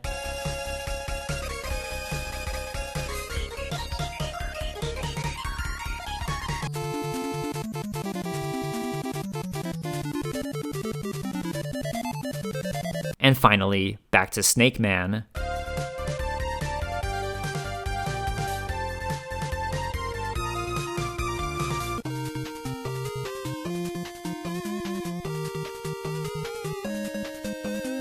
The final thing to mention here is that there's a glass that's been broken, which presumably is the one that holds Guts Man, as we'll find Wily in the process of stealing him. There's also 2 broken cases in the boss chamber. This could be just for fun, but I think the theory is that these are Cut Man and Wood Man, because the Sega Saturn version of Mega Man 8 has those 2 as secret bosses. Partially because I'm such a huge fan of Mega Man, I really adore the Robot Museum, and I wish more games would play into this idea, and it's a shame that no future mainline Mega Man games did, as there's so many bosses a new game could now reference. I think there's a lot of fun ways to play with the idea of a breakout or containment with a museum like this, absolutely filled with Easter eggs. At the end of the Robot Museum, Mega Man will find Wily capturing Gutsman for some unknown reason. Afterwards, the true boss of the stage will smash down, Mash. Mash has a fairly simple concept in that he'll hop around, and when he lands, his head will spin around. This should indicate to players that while his body is invincible, the head isn't. If players shoot the head, it will pop off and bounce around, creating its own obstacle until Mash eventually picks it back up. While he's pretty weak to the danger wrap, players will have to get close if they actually want to use it, so there's no easy way out of this boss fight, unlike the main Robot Masters who all had an ability they were super weak to. So it will test that players can handle sliding, while also avoiding a bouncing obstacle. To that end, while Mash isn't very complex, I do think this works as a great midway skill check. For defeating Mash, we'll discover Wily's robots are rampaging around town, and finally unlock the final 4 bosses. For this playthrough, we'll head to Springman first. Technically, if you want to go by boss weaknesses, Slashman is the best choice, but if you don't want to have to replay stages, as you'll need Turbo Man's Scorch Wheel to get everything in Slashman's stage, I think Springman is your best choice, as he's probably the easiest Mega Buster only boss of the bunch. Springman's stage is completely centered around his namesake, Springs. Shocking, I know. Springman's stage is pretty light on challenges, and seems more like a stage that's just about having fun bouncing around. There are only 2 true sections I would actually consider to be dangerous, which are these 2 areas with insta-kill spikes, but both areas can also be pretty well avoided by taking the upper path. I like the idea of these upper portion of these segments, where there are springs lining the top which will shoot players down if they accidentally jump into them. It's a nice way to make the springs a little more dangerous. The second half of Springman's stage is interesting, in that it's the only area in Mega Man 7, and therefore the only area in classic Mega Man up to this point, meaning I'm not including 8, where there's a section of the stage that's a giant room where the camera will track both Mega Man's horizontal and vertical movement. This room is a much more exploratory-based room, with players finding various paths that lead to either rewards, like this E-Tank or the somewhat hidden Hyperbolt, or the correct way out. So it seems like the developers must have decided, as the springs launch players, that the best way to play with this mechanic was by increasing the size of the room. While Springman's stage is super light on challenges, I actually really like the stage. Yeah, it's not too challenging, but I like how different it feels, and it really is its own unique thing. I like when the stages all have unique feeling concepts that set them apart, And I liken this to Flashman's stage, which was also pretty simple in its gimmick. Bounce around and have fun. And hey, I think that's pretty cool. Another aspect of Springman's stage I like quite a bit is the music. Springman's song is fun and silly and I don't know. I think I see everything about the stage and boss get ragged on, so this song has become somewhat of a guilty pleasure for me. So let's talk about the music to Mega Man 7. While everything about it is obviously completely subjective, I do find it interesting how different it is to Mega Man X, and how the music still feels distinctly classic Mega Man, even though we're on a new sound chip here with a totally different sound. I guess if I were to try to describe the classic Mega Man music, at least up to this point, the songs typically have a driving beat to them with a catchy melody that are indicative of the feel of the stage itself. It acts as another element to the world building, and the songs are certified earworms. So while the sound font might have changed from the NES to the SNES, I think Mega Man 7 does a great job keeping with the spirit of the NES songs and still maintaining the overall vibe of them. Mega Man X, on the other hand, had considerably changed its overall sound font. The songs are much more distorted and sound like heavy metal. This might be a controversial take, but because the songs are more metal and less catchy traditional game music, I feel like overall, while the X series had some incredible tracks, there's overall less memorable ones, at least to me. While in my Mega Man 5 video, I said that the music had started to drop off a bit for me there and in future Mega Man games, Mega Man 7 is the exception to that to my personal tastes. I really enjoy all of the Robot Master themes here, except for Shade Man's theme, which, no shade, is a perfectly suitable track for the stage. It's just not one I'd want to listen to outside of the game. Speaking of Shade Man, there's actually a super cool Easter egg where if players hold down the jump button before selecting his stage, the theme to Ghosts and Goblins to the key of Mega Man 7's sound font will instead play out.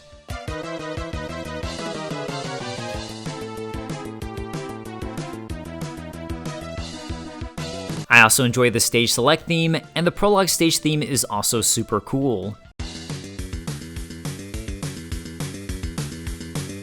Moving to another subjective topic, let's discuss the art of Mega Man 7. As Mega Man 7 is the first Super Nintendo Mega Man game, the game visually looks superior to any of the prior NES Mega Man games. No surprises there. But what's particularly interesting is how the team tried to establish a difference between the X series and 7 series visually. The X series, to my mind, appears to be far more mature in its visual language. The characters have more realistic proportions, and X himself looks a little older. Meanwhile, the 7 series really doubled down on the cartoony side of Mega Man. The visuals are bright with bold colors, and this might have also been a part of the reason Mega Man's sprite size is so big in Mega Man 7. It helps sell the visual of this being a living cartoon.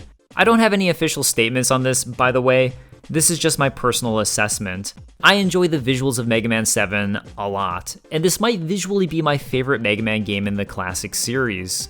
For more on the art though, I thought I'd turn to a true expert and ask my buddy Alan to weigh in, who's the co-founder of our game company, Ophidian Interactive, and the art director. Thanks for having me, Dave. Hello everyone, I'm Alan. What Dave said is pretty much right on the money about what he called visual language, so let's briefly talk about why he's right. In art, there's such a thing as shape language, where you can invoke different feelings and characteristics about something through its overall shape. For example, you see sharp edges around villains like Dr. Wily, and softer edges around the good guys like Dr. Light. There are larger shape groups for stylized, cartoon-like visuals, and smaller, more intricate shapes for more realistic ones. There's also color psychology, which is often used in advertising to make you feel a certain way towards a brand, but it is most definitely used in art to invoke different aesthetics or emotions. In the case of Mega Man 7 versus Mega Man X, there's a clear difference in tone through both of these concepts. Let's start with the shapes. 7 uses a lot of larger, often more rounded shapes, and are conveyed more clearly by having a closer, quote, camera compared to previous titles. X, on the other hand, uses a lot of smaller, sharper shapes in its visual design, which leans into a more realistic aesthetic than 7's large, cartoonish one. But the biggest factor in this maturity disparity is the color palette. Everything about 7 is bright and full of colors that invoke this living, vibrant world. You'll also notice a distinct lack of the color black in 7. Instead, what you'll find are very low value colors of the surrounding color or a very dark gray. X, on the other hand, is rather muted by comparison, and nothing captures this as definitively as the prologue stages of both games. Also, remember that lack of black from 7? Well, you'll see that X often uses black to create sharp, bold outlines on most things, but most noticeably in X's sprite. Subtle details like this add up to affect the overall look and feel of a game, which is why even though 7 and X play relatively the same, X is definitely designed to be the more mature of the two. Make it through springs galore and you'll reach Springman himself. Springman will bounce around and either stop in the center of the screen to shoot out his arms in order to punch Mega Man, or stop in order to launch his wild coil at Mega Man. The arms are easy enough to avoid by sliding, but the wild coil can be a challenge to fully avoid, as now they'll also be bouncing around alongside Springman and at a different height. A charge shot will destroy them, although really, getting hit by them doesn't damage Mega Man too badly, only hurting him for 2 health. His most devastating attack is his ceiling pile driver, where he'll attempt to grab Mega Man and smash him into the ceiling, which deals 8 damage. So long as players can avoid getting grabbed by Springman, if players are adept at sliding, I actually find this to be one of the easiest boss fights in the game at full health. But while he's easy enough to defeat, it's much more challenging to no-hit this boss than some of the others, I think, which makes him interesting in a different sort of way. I also like that this fight feels wholly unique to any of the other boss fights in the game, which again, is something that Mega Man 7 is particularly good about, especially with his grab attack being something we haven't seen before in the classic series. The only thing I'll say that I find a little odd about Springman, in both his stage and boss pattern, is that I find the entirety of it to be one of the easiest stages in Mega Man 7. So it's a little funny to me, then, that this is part of the second set of stages players can access, when, from a difficulty perspective, I'd think this would be more in line with the first set of stages. Although I'm not exactly sure if difficulty was how the team based their first set of stages and second set of stages. That's just one possibility for the design decision. If players do struggle against Springman, Slashman will handily take him out. Not only is Springman ultra weak to Slashman, but it will also lock him into his easiest pattern of jumping and launching his arms at the player. For defeating Springman, Mega Man will obtain his wild coil attack. But before moving on, something players can find in Springman's stage is the Hyper Bolt. So now is a good time to head on over to a brand new feature in the classic series, Auto's Shop. Before we head there though, I do think there's a bit of a UI issue with Auto's Shop. To access Eddie's cybernetic support shop, players will need to press select while in the stage select screen. But there's absolutely no indication on the stage select that there is a shop, or how to access it. I think I found this completely by accident when I was a kid, because I'd rented this from Blockbuster, and I don't even know how or why I ended up pressing select on the stage select screen, as there's no other time this control is necessary. Out of curiosity, I did decide to go ahead and check the instruction manual to see if that at least explained how to access the shop, and it did. But I don't think that's an excuse for this poor communication in the UI. The argument I often hear for poorly explained controls in old games during this era is that it was common to not explain the controls at the time, and players just need to check the instruction manual. But just because something was common at the time doesn't mean it was a good thing. I think games should be able to stand on their own without needing a separate manual, and common or not, it's sloppy. Really, the stage select just needs some sort of visual indicator that there's a shop, and that's it. Problem solved. Mega Man's 8, 9, 10, and 11 all managed to do this completely fine, by the way, and Mega Man's 9 and 10 were attempting to replicate NES graphics, so I'm not going to take the hardware or graphics of the era as an excuse on this one. It's simply poor UI. UI aside, I think the shop was an absolutely fantastic addition to Mega Man 7. I should mention, before I gush about it, that the shop concept was actually first introduced in the Game Boy games, with Game Boy's Mega Man 4, or Rockman World 4, introducing both a currency system with P-chips and a shop. I think the overall concept is fantastic.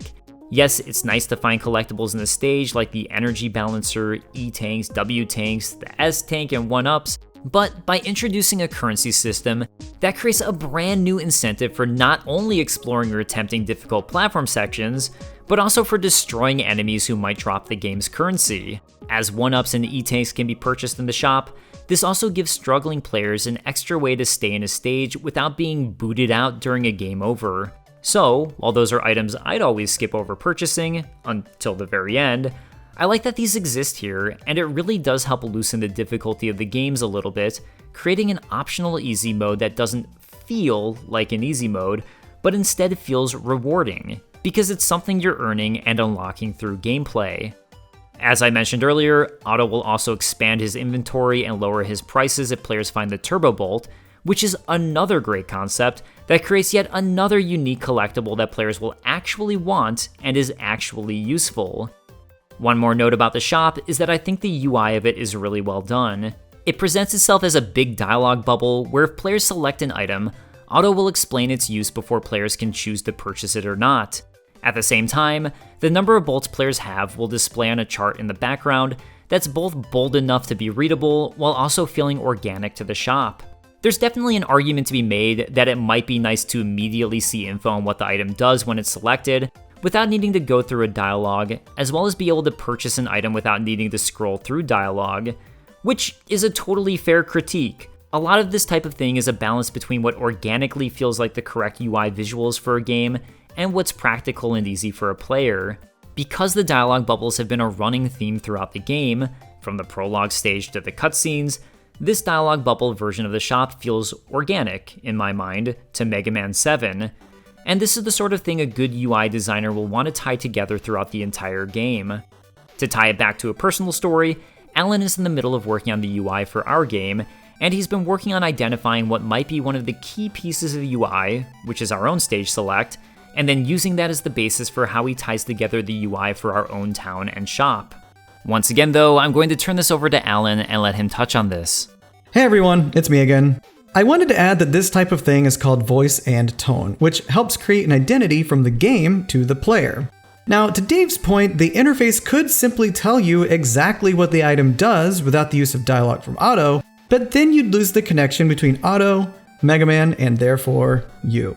This is a very deliberate, and it probably was also a very lengthy discussion between designers and other people working on the game, as this dialogue doesn't functionally do anything besides create a character-to-player connection, especially given the amount of time that it adds.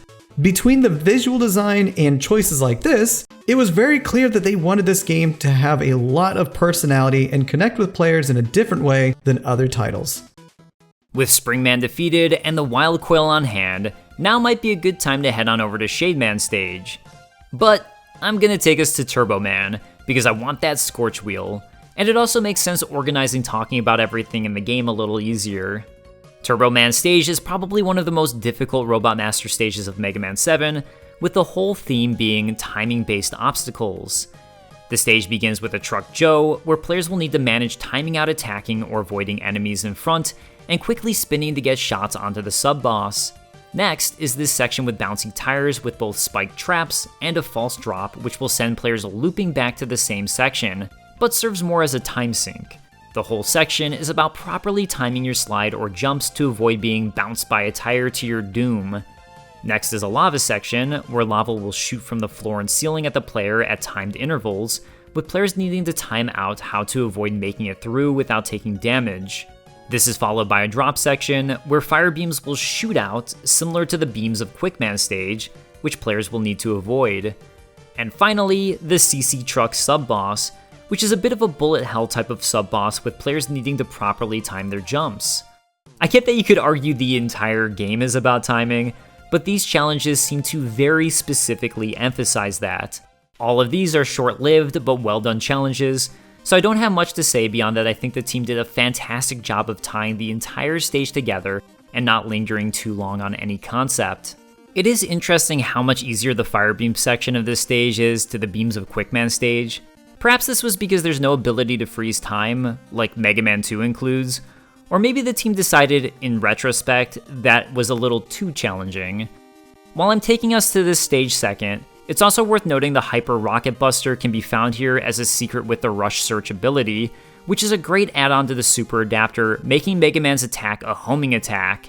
So, for players who really enjoy using that armor, this could actually be the best place to go first, if they know about it or are replaying the game, as it's so expensive to purchase otherwise. Make it through all of the timing challenges, and players will reach Turbo Man. Turbo Man is an interesting boss in that it's more of an auditory timing-based challenge. To start, he does have two traditional attacks. One of these is his Scorch Wheel attack, which is a projectile attack with its own unique and interesting idea in that it ends up becoming two attacks as it breaks apart once it hits the wall. The other is a suction attack, where he'll attempt to suck the player into him, which is nothing new at this point. I think the real meat to this boss challenge is his third main attack, where Turbo Man will transform into a race car and attempt to slam into Mega Man. What makes this attack unique is that if players don't have the sound on, this will seem like a super difficult quick reaction challenge. But if they do have the sound on, players will audibly hear the car screeching, then the motor turn on, with the motor turning on being the cue that Turbo Man is about to drive forwards. So, while we usually get visual cues, it's interesting to only get an audio cue here, and it's a bit of a mixed bag.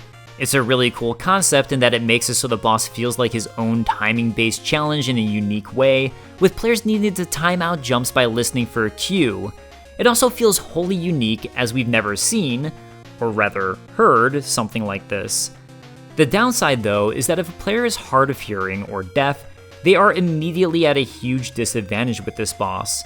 It's a tricky one, because I really do believe that designers should create things based on their vision, and for players who aren't handicapped in this particular way, it presents a really cool, unique challenge. If I were making this, I'd probably include some sort of visual tell to match the audio tell, because I don't really think a small visual tell would detract from the fight or idea, but that's just me, and I do understand both perspectives on this one. If players struggle against Turbo Man, he's weak to Shade Man's Noise Crush attack, which, if used properly, will take him out in just 5 hits. And in a way, that does somewhat mitigate the audio issue, as players who do struggle to hear the audio cues should still be able to take out Turbo Man with his weakness. For defeating Turbo Man, we now have the Scorch Wheel, so it's time to head on over to Slash Man. I think of Slash Man's stage as being about obstacles. The first true obstacle are these waterfalls with logs Mega Man will have to jump across. Then it's this jungly canopy players won't be able to see past as it's in the foreground, a section about riding a dinosaur over spikes, which is incredibly similar to a section in Brightman's stage of Mega Man 4 about riding grasshoppers over spikes, a T-Rex sub-boss, and then some enemies to even out the stage with something a little more chill at the end. Most of these individual components are fine, but I wish had been explored a little further. The waterfall sequence in the beginning of the stage is probably my favorite, as it has a nice challenge ramp-up, but I do think it might have been interesting to see this challenge reintroduced later in the stage, with enemies players will need to deal with at the same time. I love the idea of a giant jungle canopy blocking the player's vision that's very briefly explored at the end of the first screen, but this ends up being a completely optional fall with no real benefit, and unfortunately never re-explored. This idea is the main one I think could have really set this stage apart from any other Mega Man stage. Yes, Cloudman's stage somewhat experimented with foreground objects, but this might have been a truly unique and interesting element to create challenges around with an evolving foreground jungle canopy. The dinosaur ride is fine for what it is, but it's also incredibly simple and really not much of a challenge. It feels, to me, like a worse version of the Grasshopper challenge from Mega Man 4, which I'd attribute as being a result of the much larger sprite sizes of Mega Man 7, as well as a smaller screen size, meaning the team really wouldn't be able to have the same sort of interesting challenges and remain fair. I discussed the T-Rex earlier during the sub-boss section, so I won't bore you by repeating myself. I think my favorite thing about this stage, other than just generally loving jungle aesthetics, is the fact that Turbo Man's Scorch Wheel will burn down the forest near the end of the stage and results in a fun secret. The secret of Slash Man's stage being that if players burn the final tree down, they'll find a hidden ladder and be able to climb up it to rescue Beat. While Beat was first introduced in Mega Man 5, the little bird will function completely different in Mega Man 7. In Mega Man's 5 and 6, Beat acted as an unlockable weapon that used weapon energy in order to home in and attack enemies. However, Mega Man 7 instead makes it so Beat is a support item. After players unlock Beat by rescuing the bird in Slash Man's stage, they'll gain 4 Beat whistles, with one automatically used if the player falls into a pit, with Beat coming to rescue Mega Man and prevent an instant death.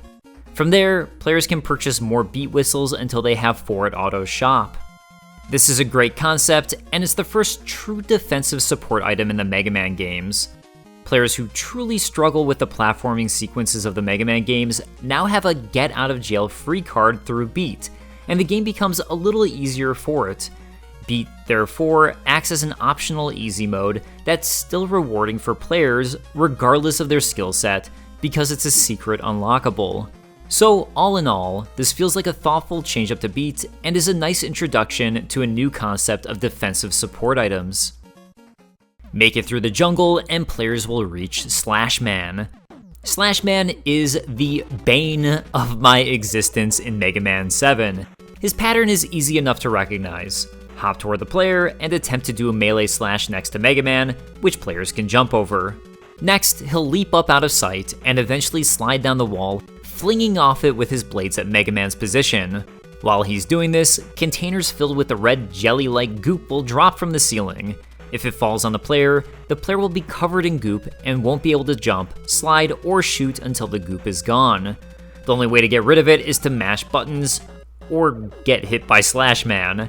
If players avoid the jars, they'll still hit the ground and break, covering the ground in goop, which players will get stuck in if they touch, and have to mash buttons to get unstuck, or be hit by Slash Man. What makes this fight so difficult is that the goop containers drop quickly and have a random pattern to how they drop. As they're random and so quick, avoiding them often feels like luck, at least to me. So there's a lot of button mashing involved with this fight, and praying I can get the goop off of me before Slash Man swoops in for his attack. While I appreciate how different Slash Man's fight is, and they tried something unique here, with what almost seems like a fighting game mechanic in needing to button mash to get out of a hold, this fight feels too luck-based for my own personal enjoyment. Yes, players can get skilled enough at quickly mashing their way through the egg holds to still be able to avoid taking damage from Slash Man, but I don't find button mashing to be a particularly fun mechanic. It's one thing in a fighting game when you're quickly doing something out of desperation, especially on an arcade stick, but I think it feels out of place here. At the very least, Slash Man has not one, but 2 weaknesses. The first is Turbo Man's Scorch Wheel, which will deal 4 damage against Slash Man. However, this immediately sends Slash Man back up to the ceiling for the goop drop attack, and honestly, almost feels like a worse option to me than just using the Mega Buster. So it's nice then that Slash Man is also weak to the Freeze Cracker, which seems to be his main weakness. For attacking Slash Man with this, not only will it take away 6 health if it hits Slash Man before breaking apart against the wall, but it also freezes him for a fun animation. This one will also immediately send Slash Man to the ceiling for his difficult pattern, but players are taking away far more health from him before this super difficult to avoid attack. Defeat Slash Man, and Mega Man will obtain his Slash Claw. So it's onwards to our final Robot Master stage, Shade Man. Like Junkman, Shade Man stage has 2 routes players can take that will end up looping back to the same place. And also like Junkman, each separate route contains a different secret for players who are looking. Shade Man stage is our enemy-centric stage of Mega Man 7. It's not that there aren't interesting ideas and gimmicks in this stage, there are, but a lot of it has a higher focus on the enemies you'll be battling in the stage. Think of it as being akin to Woodman stage from Mega Man 2, or several of the stages from Mega Man 5. While I think this can be a bit much when it's overdone, as I think Mega Man 5 might have done, one stage out of the bunch focused on this makes it feel like a nice change of pace compared to the rest. The first gimmick in this stage are these slamming obstacles that players can either slide under before they slam, or jump on afterwards. While there are insta-kill spikes above, they're pretty slow, and I feel like this obstacle could have been far more interesting if players needed to ride it up to a platform, but jump before the spikes. The 2 routes are guarded by the giant pumpkin, Van Pookin. Probably the most interesting thing is that there are 2 ways to destroy this boss. Either shoot at its outer shell, in which case it will open up the path ahead of Mega Man, or destroy its core inner pumpkin, in which case the sub-boss will fly up and slam into the ground beneath Mega Man, opening up an alternate route. As a kid, I don't think I knew about the outer shell version of killing this boss until after multiple playthroughs. While both the outer shell and inner core pumpkin will give players feedback for shooting the proper spot, I guess I assumed that it was all general damage being done to the boss. If I did open up the alternate route, I actually remember thinking it was random and luck-based. Because of that, it also makes this feel like a secret that there are 2 routes for killing the boss in 2 different ways, and it makes me appreciate this sub-boss far more for it. And I am curious, do you recall which was the first way you defeated this boss, and if you knew there would be a second way with an alternate route? The upper route is purely enemy focused, and for that, I think it's the simpler route to take. The bottom route will take players to 2 unique challenges. The first is this room where the lights are all out unless the player has Turbo Man's Scorch Wheel, which they can use to light the room.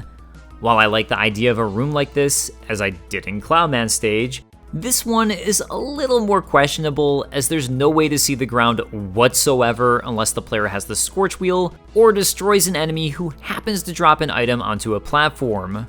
That second part is fine if there's enough enemies to potentially drop items for players to smartly see the route, but I don't think this first jump, that would be over a pit of death, has that. To be fair, it might be possible to use the freeze cracker to assess this, but I'm not sure. I think the rest of this is fine as there's enough bats above the rest of the platforms to allow for item drops. It's really this very first jump I find to be an issue. The second unique chamber is another elevator, just like Junkman stage. However, as I mentioned when talking about Junkman stage, this one is far better done as the size will drop out, creating real stakes. On top of that, zombie robots will jump out of windows to attack the player, and they have a really nice tell here of first appearing in the window before they'll eventually jump out and become an actual threat. Regardless of which route you take, making it to the end of the stage will bring players to an injured base in Treble, where Mega Man will help out Base by giving him access to Dr. Light's lab to fix him. Because there are 2 routes in this stage with different secrets, I think the best way to handle Shade Man stage is to come here once before going to Turbo Man stage and take the upper route in order to obtain the energy balancer, then come back here after meeting Proto Man in both Cloud Man and Turbo Man stage to go to the bottom route. That does unfortunately mean you'll need to replay the stage, and it does also unfortunately start to create a specific route that's best in Mega Man 7, taking a little bit away from the non-linearity. But that's the price you pay for having upgrades and secrets lead to more secrets, as well as alternate routes and stages. As I glossed over, Shade Man stage contains a secret of Proto Man. Proto Man can also be found in Cloud Man stage and Turbo Man stage as a secret. Proto Man acts different to previous games as he'll now appear and give Mega Man hints on how to find some of the game's secrets. So basically, he's a secret for finding secrets, which, you know what, I don't mind. It does create another way to add exploration without creating something pointless, and it can be helpful. Of course, that does mean some players might be disappointed to think they discovered something super cool and secret, like this false wall in Turbo Man stage, only to find Proto Man who will give some advice. So there is an issue where you're really just rewarding the player for exploring by saying, hey, you explored in the wrong spot, now go explore in the correct spot. But as it's only done a couple times in Mega Man 7, I don't mind this.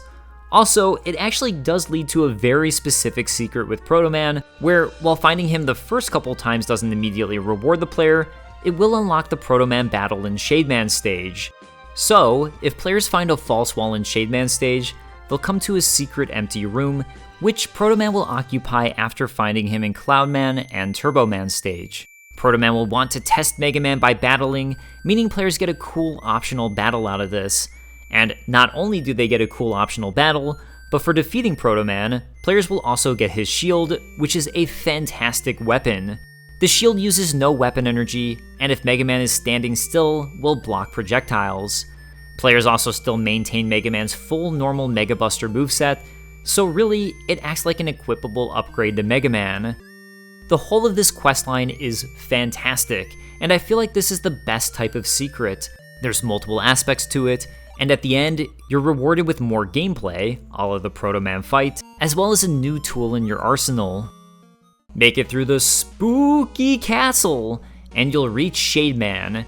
Shade Man will start by flying to the top of the screen and occasionally swooping down to grab Mega Man. Afterwards, he'll swoop down and shoot a number of projectiles, including his Noise Crush attack, which will bounce back off of the wall. He'll then absorb these and shoot out his larger and more powerful Noise Crush. Then, repeat.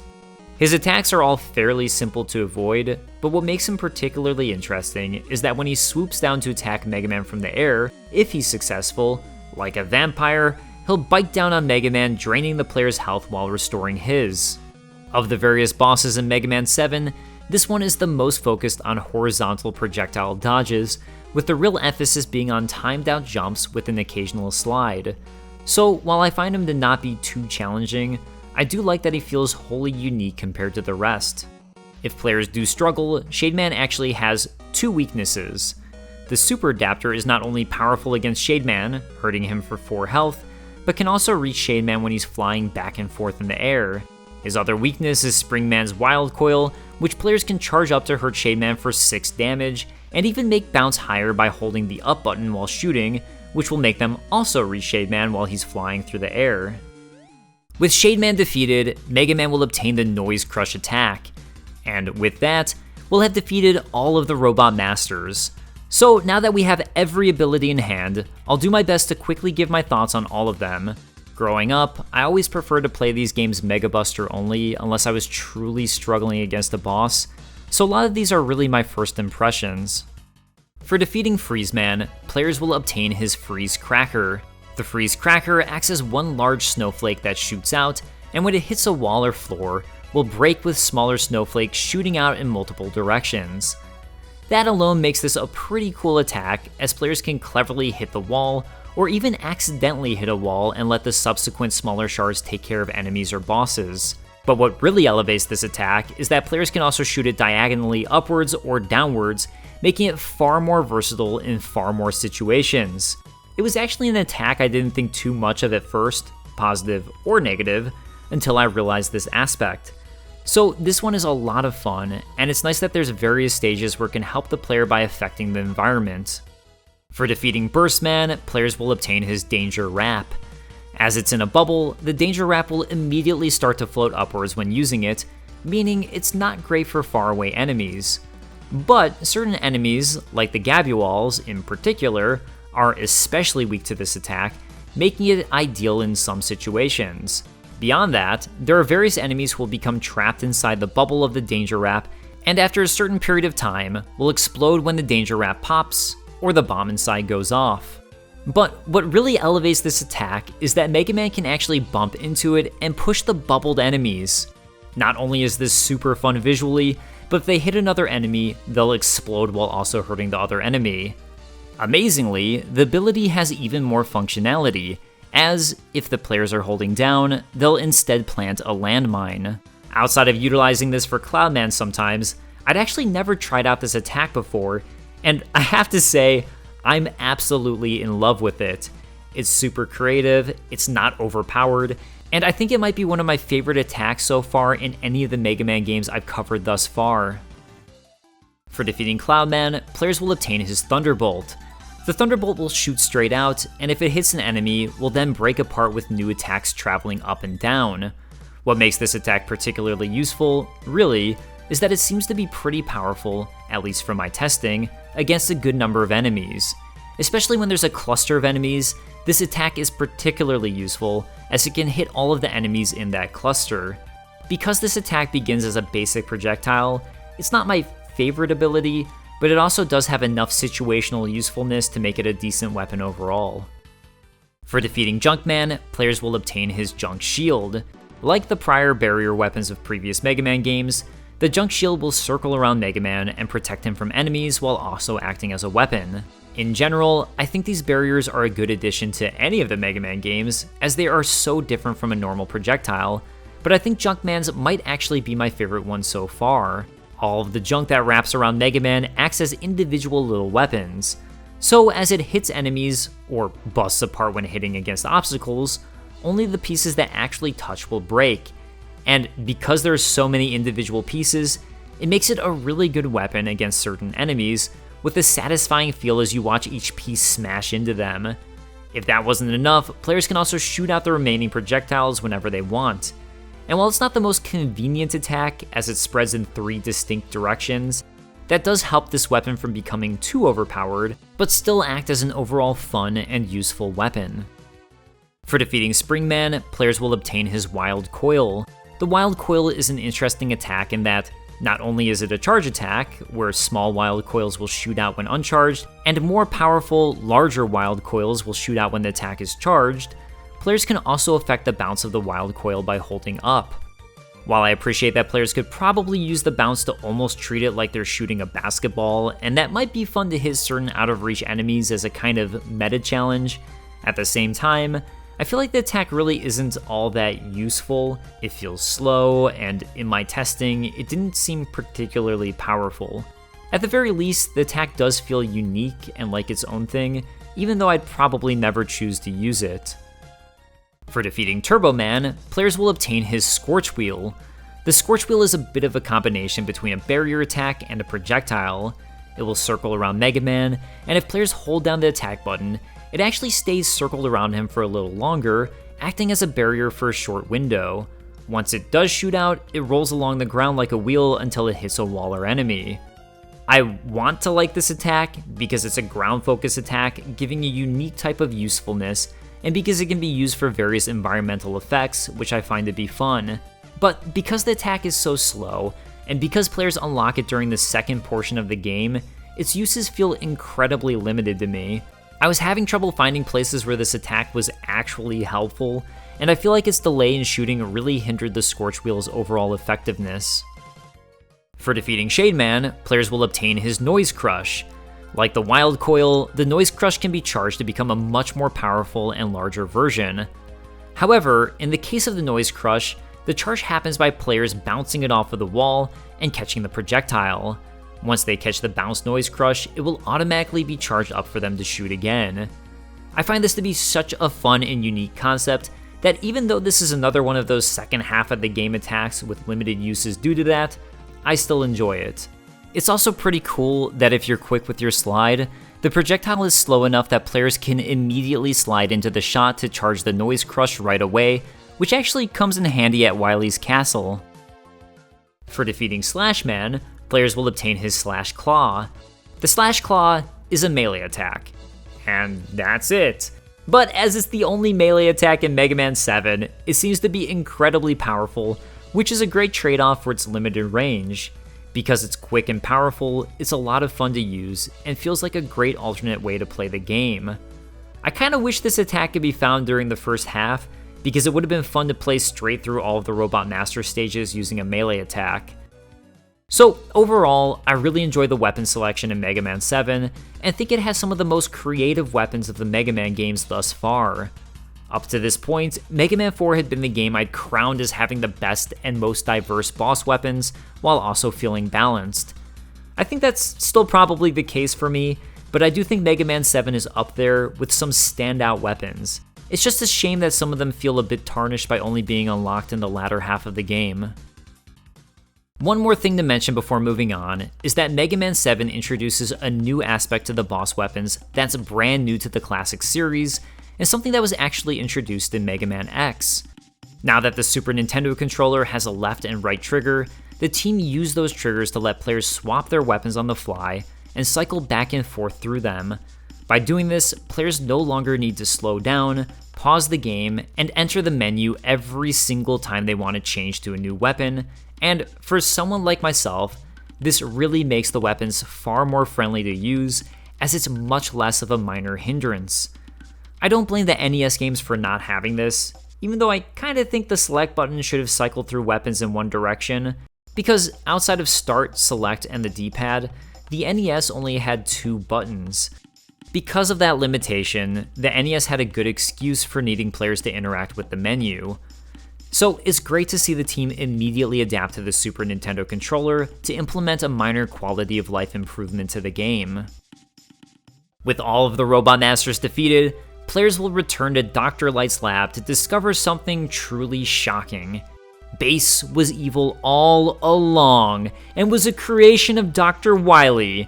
After being repaired by Dr. Light, he stole parts for a new enhancement meant for Mega Man and Rush, and escaped back to Wily, meaning it's time to finally enter Dr. Wily's castle. I actually find this to be one of the better subversions in the Mega Man games. Proto Man was a questionable character when he's first introduced, and turns out to be in alliance with the good guys. Now, Bass is introduced, his intentions are questionable, but he portrays himself as being one of the good guys until his infiltration mission is successful. It's also a nice touch that his first introduction is in attacking Mega Man, which really does set up through gameplay that he very well could be bad. So, onwards to Dr. Wily's castle.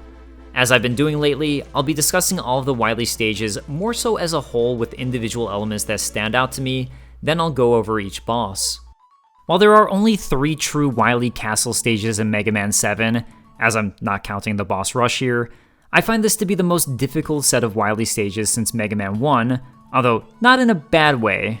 A lot of the challenges here seem to be set up with the assumption that players would have the super adapter by this point, and depending on if you do or don't, the difficulty will widely vary. I'd actually always played these stages with the super adapter, as I've always been a huge completionist, but decided to try them fully Mega Buster only and utilizing Rush Coil when I needed jump boost, and was pleasantly surprised at how much of a fun challenge it was. So I really want to give the team credit here. They did a fantastic job of creating challenges that feel meant for the super adapter, which is a pretty big risk to take considering it's an optional secret ability to find, while still being possible, albeit difficult without.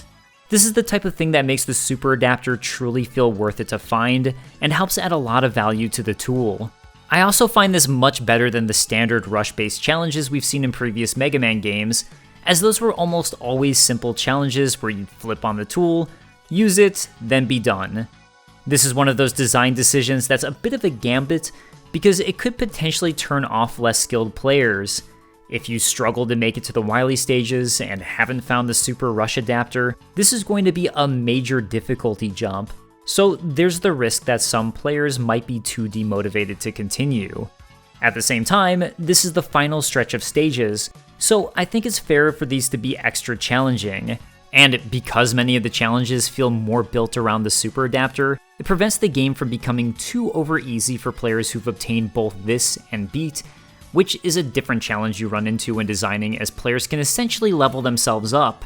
It's an RPG conundrum. Do you design the difficulty for players who find every secret and go to every side dungeon, or do you design the difficulty for players who only follow the main quest?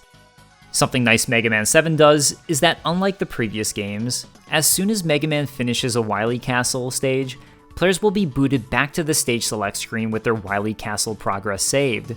This means players will be able to travel back to the shop if they want to restock on items, or search stages for any item they missed. It also means that all of the players' boss abilities will recharge after finishing a Wily Castle stage, meaning players don't have to worry about weapon energy management quite as much. It's definitely a nice touch that helps balance out the increased difficulty of these Wily stages. There are some really clever concepts through these 3 Wily stages, which also makes me prefer these over some of the more simple Wily stages of the past that seem to be there just to fill a quota. The first stage has a mechanic where standing on a moving platform Mega Man needs to use will turn off the lights, then when Mega Man jumps, they'll flip back on. This is probably my favorite mechanic of the bunch, as the team did a great job of cleverly making it so there'd be points where the player can't stand on these platforms as they're flipping around. It makes it so players really need to plan their platforming ahead, and time out their jumps when they can't visibly see when these sections are coming. The challenge of this also ramps up through the stage in a cool way. The second Wily stage starts off simple, with the only real notable thing being these turtles on the tile set that are a fun hint towards who the boss of this stage will be. The true challenge comes in these fire blasters from Turbo Man's stage during the second half. Something I didn't mention earlier is that players can actually freeze these with the freeze cracker, but I didn't find that too helpful. This is another one of those challenges that's pretty simple with Super Mega Man, but if you're playing without it, the difficulty jumps up significantly. It is possible though, and I actually found it to be a lot of fun, as it's both a timing-based challenge and a platforming skill check challenge at the same time.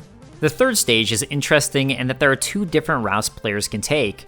Both are fine, with once again the super adapter being an incredibly helpful tool, especially for the upper route that has disappearing blocks. The bottom route will take players to a spike challenge, with the first spiked wall drop of Mega Man 7, which is actually pretty interesting because the camera now follows Mega Man down, rather than this being broken up screen by screen like in the NES games. It makes for a cool, intense challenge. The only part that's kinda bullshit is, like in Burstman's stage, you'll fight a crab sub-boss, then have to avoid spikes as water will rise. As you're rising up, you'll have to quickly decide where to go in order to avoid the spikes, and one of the choices will lead to a dead-end insta-death that is completely unavoidable. There's no way to read this and predict this, so it's probably the worst bit of design throughout the entire game, as minor as it is, especially considering this is one of 2 optional routes. One more thing to mention is that this stage also introduces these platforms that will fly horizontally on a timer when players land on them, then explode after time runs out. It's a cool concept, and one that had already been done in Super Mario World, but also works nicely here. Throughout Wily's castle, you'll fight not only various large bosses at the end of the stages, but also base. For now, we'll start with the castle bosses. The first stage sees Mega Man squaring off against Gutsman G, a redesigned version of Gutsman, which is the reason Wily had stolen Gutsman from the Robot Museum. Gutsman G can only be damaged by shooting his head, and will do one of 2 attacks. Either he'll slam the ground, causing a boulder to fall down, then drill it and launch it at Mega Man, or he'll blast forwards and attempt to grab Mega Man, then throw him at the ceiling. Both of these attacks will take out a decent chunk of damage, but even so, Gutsman G isn't the most challenging fortress boss we've seen. If players can time out jumping over the boulder, they should be able to survive this counter even if they struggle to rapidly shoot Gutsman while he's attempting to grab Mega Man, which is the way to prevent this charge attack from succeeding. It's still challenging enough though to feel like a good first fortress boss. If players are struggling against Gutsman G, they can use his weakness of Slashman to not only quickly take a little more damage off of Gutsman, but can also bash the boulder back into Gutsman G, which will take off more health than a normal attack. I never knew this until I was looking it up, and I find it to be pretty cool this alternate strategy exists. For reaching the end of Wily Stage 2, players will reach the Gamerizer. I was curious about this boss name because, as far as I knew, Kame is turtle in Japanese, and, at least according to Google Translate, if Game is written in katakana, it seems to be a more informal way to say turtle. Anyways, that's just an aside as I've been trying to slowly teach myself Japanese. The Gamerizer has 3 attacks. Its first attack is shooting out flames at the player, which will ignite Mega Man if it touches him, so this one will require players to time out jumps. In its second attack, it will fly up and slam against the wall, with players needing to slide back and forth as it does so. Its third and final attack will see it spawn a few mini turtles, who will crawl out and then start bouncing around the screen. This is probably the most difficult one to avoid taking any damage Mega Buster only, as a single charge shot won't destroy these, and it's too low to the ground to shoot with the pellets until it starts flying up. Outside of fighting this boss Mega Buster only, the Gamerizer is unique in that the large turtle has a different weakness to the baby turtles, meaning players who want to use weapon abilities, or are struggling against the boss and feel like they need to, will have to regularly swap weapons throughout the fight. The Gamerizer is weak to a charged Wild Coil shot, whereas the baby turtle Spotaro can be easily dealt with by using the Slash Claw. Like Gutsman G, the Gamerizer also has a cool, somewhat hidden weakness.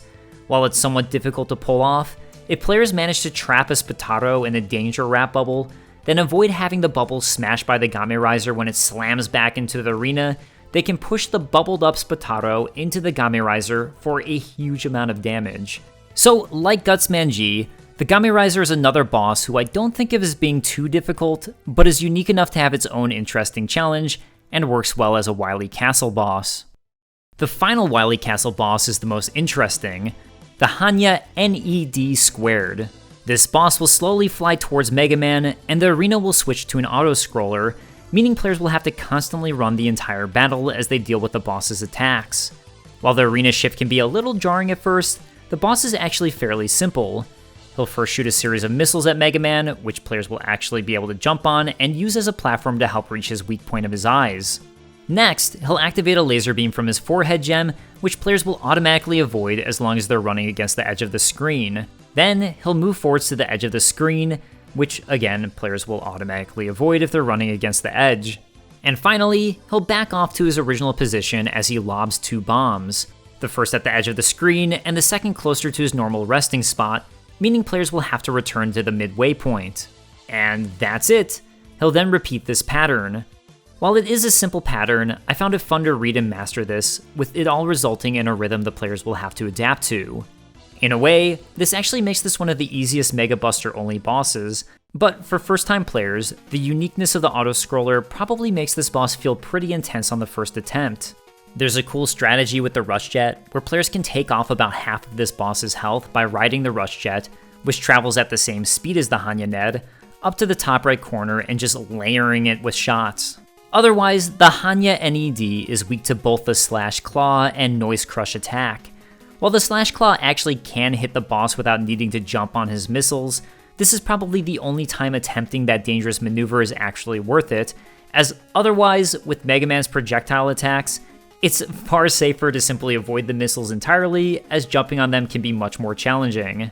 The Noise Crush is probably the most fun way to fight the Hanya NED, in my opinion, as players can use the slide charge method I talked about before to deal extra damage to the boss, and creates a fun meta challenge of sliding for the charge shot while attempting the boss.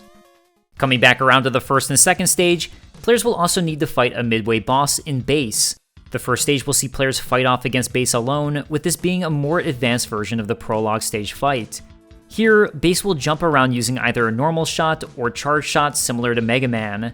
The uneven terrain makes this a simple fight, even Mega Buster only, as players can hang out in the lower section to pretty often automatically avoid most of his attacks unless he randomly chooses to jump in. For struggling players, he's weak to the Super Adapter, which will absolutely obliterate him. Either way, it's fun to fight a character who acts much more like Mega Man in his moveset. On the second encounter with Bass, he'll fuse with Treble utilizing Treble as a Super Adapter and become Super Bass. Once again, his moveset is similar to Mega Man's Super Mega Man, as he'll either jet around attempting to bash into Mega Man, charge and use a homing arm cannon shot, or shoot out his basic projectile. This fight is far more challenging than the first, with the boss chamber becoming a vertical scroller with low gravity. The fight definitely feels like it was meant to be done with the Super Adapter, so it's Super Adapter versus Super Adapter, and the Super Adapter does work as Super Bass's weakness. If players don't have the Super Adapter, technically, his secondary weakness is the Noise Crush, but it really isn't all that effective. I found that on playing this fight enough, once I got used to his pattern, he's actually easiest to fight Mega Buster only, as it feels far more simple to avoid his attacks with the Mega Buster than it does with the Super Adapter. While this fight can be challenging, one E-Tank will make this a walk in the park with the Super Adapter, and I appreciate that there's a checkpoint both immediately before and immediately after the fight. I like both of these fights a lot. It's great to have a character who isn't Mega Man, like the Doppelganger fight of previous Mega Man games, but acts similar to Mega Man in his moveset to fight. Before moving on to Wily Stage 4 and the boss rush, as we're talking about Bass, there's one more thing to bring up. Because Bass acts so similar to Mega Man in his moveset, the design team thought it would be cool to add a 2-player versus mode to Mega Man 7. It all started with Inafune sneaking around to the character division lead and myself, whispering his idea about a hidden boss fight mode into our ears. Then, just a week before going to beta, it turned into, let's do it! We were able to work out a deal with the programmers that it would only be Mega Man and Bass, and they were able to hammer it out in just 2 days. We were told that the whole thing would be scrapped if it contained a single bug, so I'm very happy we were able to make it work. This is something I never knew existed until reading this interview with Yoshihisa Tsuda for this video, and as it turns out, there's a super secret 2-player versus mode in Mega Man 7. For beating Mega Man 7, a sequence of numbers will appear at the bottom of the screen. I never thought anything of these numbers when I was a kid, and just assumed it was some sort of version number for the game. As it turns out, this is actually the best passcode in the game, as using it will start the player back at the end of the game at the final Wily stage with everything unlocked including 999 bolts. Not only that, but by holding L and R as players press start to utilize the passcode, players will instead enter a hidden versus mode where players can choose to play as either Mega Man or Bass and square off. The versus mode acts similar to a typical fighting game, with special moves players can activate with the correct button input. It's pretty basic and feels a little clunky, to be honest, but it's a cool secret nonetheless. It does bring about a question with secrets like this. Even if players realize the numbers at the bottom of the screen are a passcode, which I didn't, there is absolutely nothing hinting to players that holding L and R will bring them to this secret mode. So, do you think secrets like this should be reasonably able to be found in a game, or at least hinted at? Or do you find these sorts of completely hidden secrets like this to be fun? To my taste, I'm someone who loves secrets of all kinds in games, and I love when there's a healthy mix of both. I actually find it to be fun to discover this sort of thing, even if it's in a game magazine or on the internet. Make it to Wily Stage 4, and Mega Man will reach the game's boss rush. There's nothing new here from previous games, so let's move on. For finishing the boss rush, players will be transported to a new area of the final Wily stage where they'll fight off against Wily, this time Wily Machine 7. On the surface, Wily Machine 7 is a fairly simple fight. He'll slam down on one side of the screen and either hop towards Mega Man, which the player will need to slide under, or launch out little mini Wily machines that will attack Mega Man from the ground while he eventually hops to the other side. Whenever Wily Machine 7 slams back down on the ground, left or right side, it will automatically destroy the remaining mini Wily robots. The hardest part about this is that his mini Wily robots take a good amount of hits to destroy, so it makes both the robots and himself an obstacle at the same time. You can actually slide under him early to make this part a little bit simpler, and he's weak to the Thunderbolt. He's not too difficult with an E-Tank and can be mastered without one, but what it all leads to is the true challenge of Mega Man 7. Wily Capsule 4. I'm going to start this out with a quote from designer Yoshihisa Tsuda. The Wily Capsule in 7 turned out as tough as it did because of Inafune saying, "Let's make the very last fight insanely hard." At the time, the lead programmer, Inafune, and myself had pooled our collective energy into working on just the Wily machine. In the end, we created something that cannot be defeated without the use of an energy tank. That's a lie. I've seen videos where people have beaten Wily Capsule 4 no damage, but it is incredibly difficult to do. Like previous Wily Capsules, the capsule will appear in a random spot on the screen, attack Mega Man, then go back into the void. This time, however, Wily will shoot out 4 different elemental attacks that will all home in on Mega Man, and afterwards, attack the ground with a lightning projectile that then travels across the ground players will need to jump over. He's technically weak to the Wild Coil, but it can be a little challenging to hit him with this as it's a bouncing attack.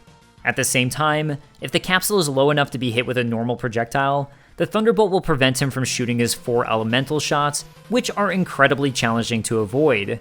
It is possible to avoid these elemental attacks, but sometimes it can be safest to hit the lightning one on purpose, as it overall deals the least damage, since the fire one sets Mega Man on fire, and the ice one freezes Mega Man, causing him to get hit by the ground strike. So here's the question.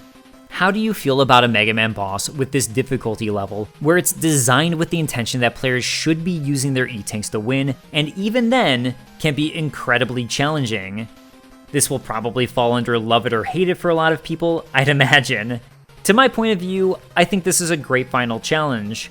I'm the type of person who hoards E-Tanks and never uses these types of things, and in earlier games, I'd have such an overabundance by the end, the tool rarely mattered for me. So I think it's fun to have a final fight where the players are expected to use every single thing at their disposal to win, including their health recharges. Although, I do think the fact that it is possible without E-Tanks, albeit incredibly difficult, is part of why I'm more lenient on this. It makes the battle a true challenge and that much more rewarding for winning. And for winning and defeating Dr. Wily, Wily will beg for forgiveness, and finally, Mega Man doesn't believe him and is ready to take out Wily once and for all. Wily gives out a key line, "You forget, Mega Man, robots cannot harm humans," which I honestly never knew in this series up to this point, as his robots have caused so much havoc, but I guess there you go. And then, probably one of the most interesting dialogue changes from Japan to the US. In the Japanese Rockman 7, Mega Man will hesitate after hearing this, saying nothing. In the English Mega Man 7 though, Mega Man instead says, "I am more than a robot. Die, Wily." Badass. Either way, the place will come crashing down and bass and treble will save Dr. Wily.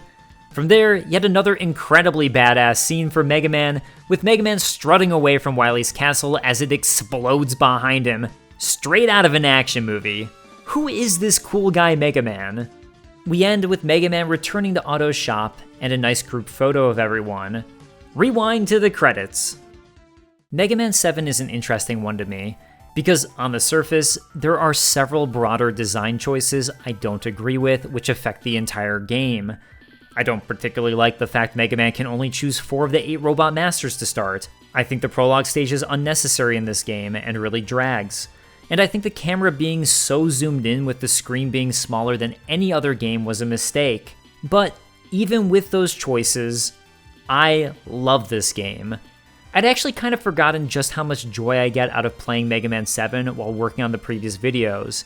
I was afraid that, like Mega Man 5, as I replayed this one and critically thought about Mega Man 7, it would drop in my overall rankings and feelings for it.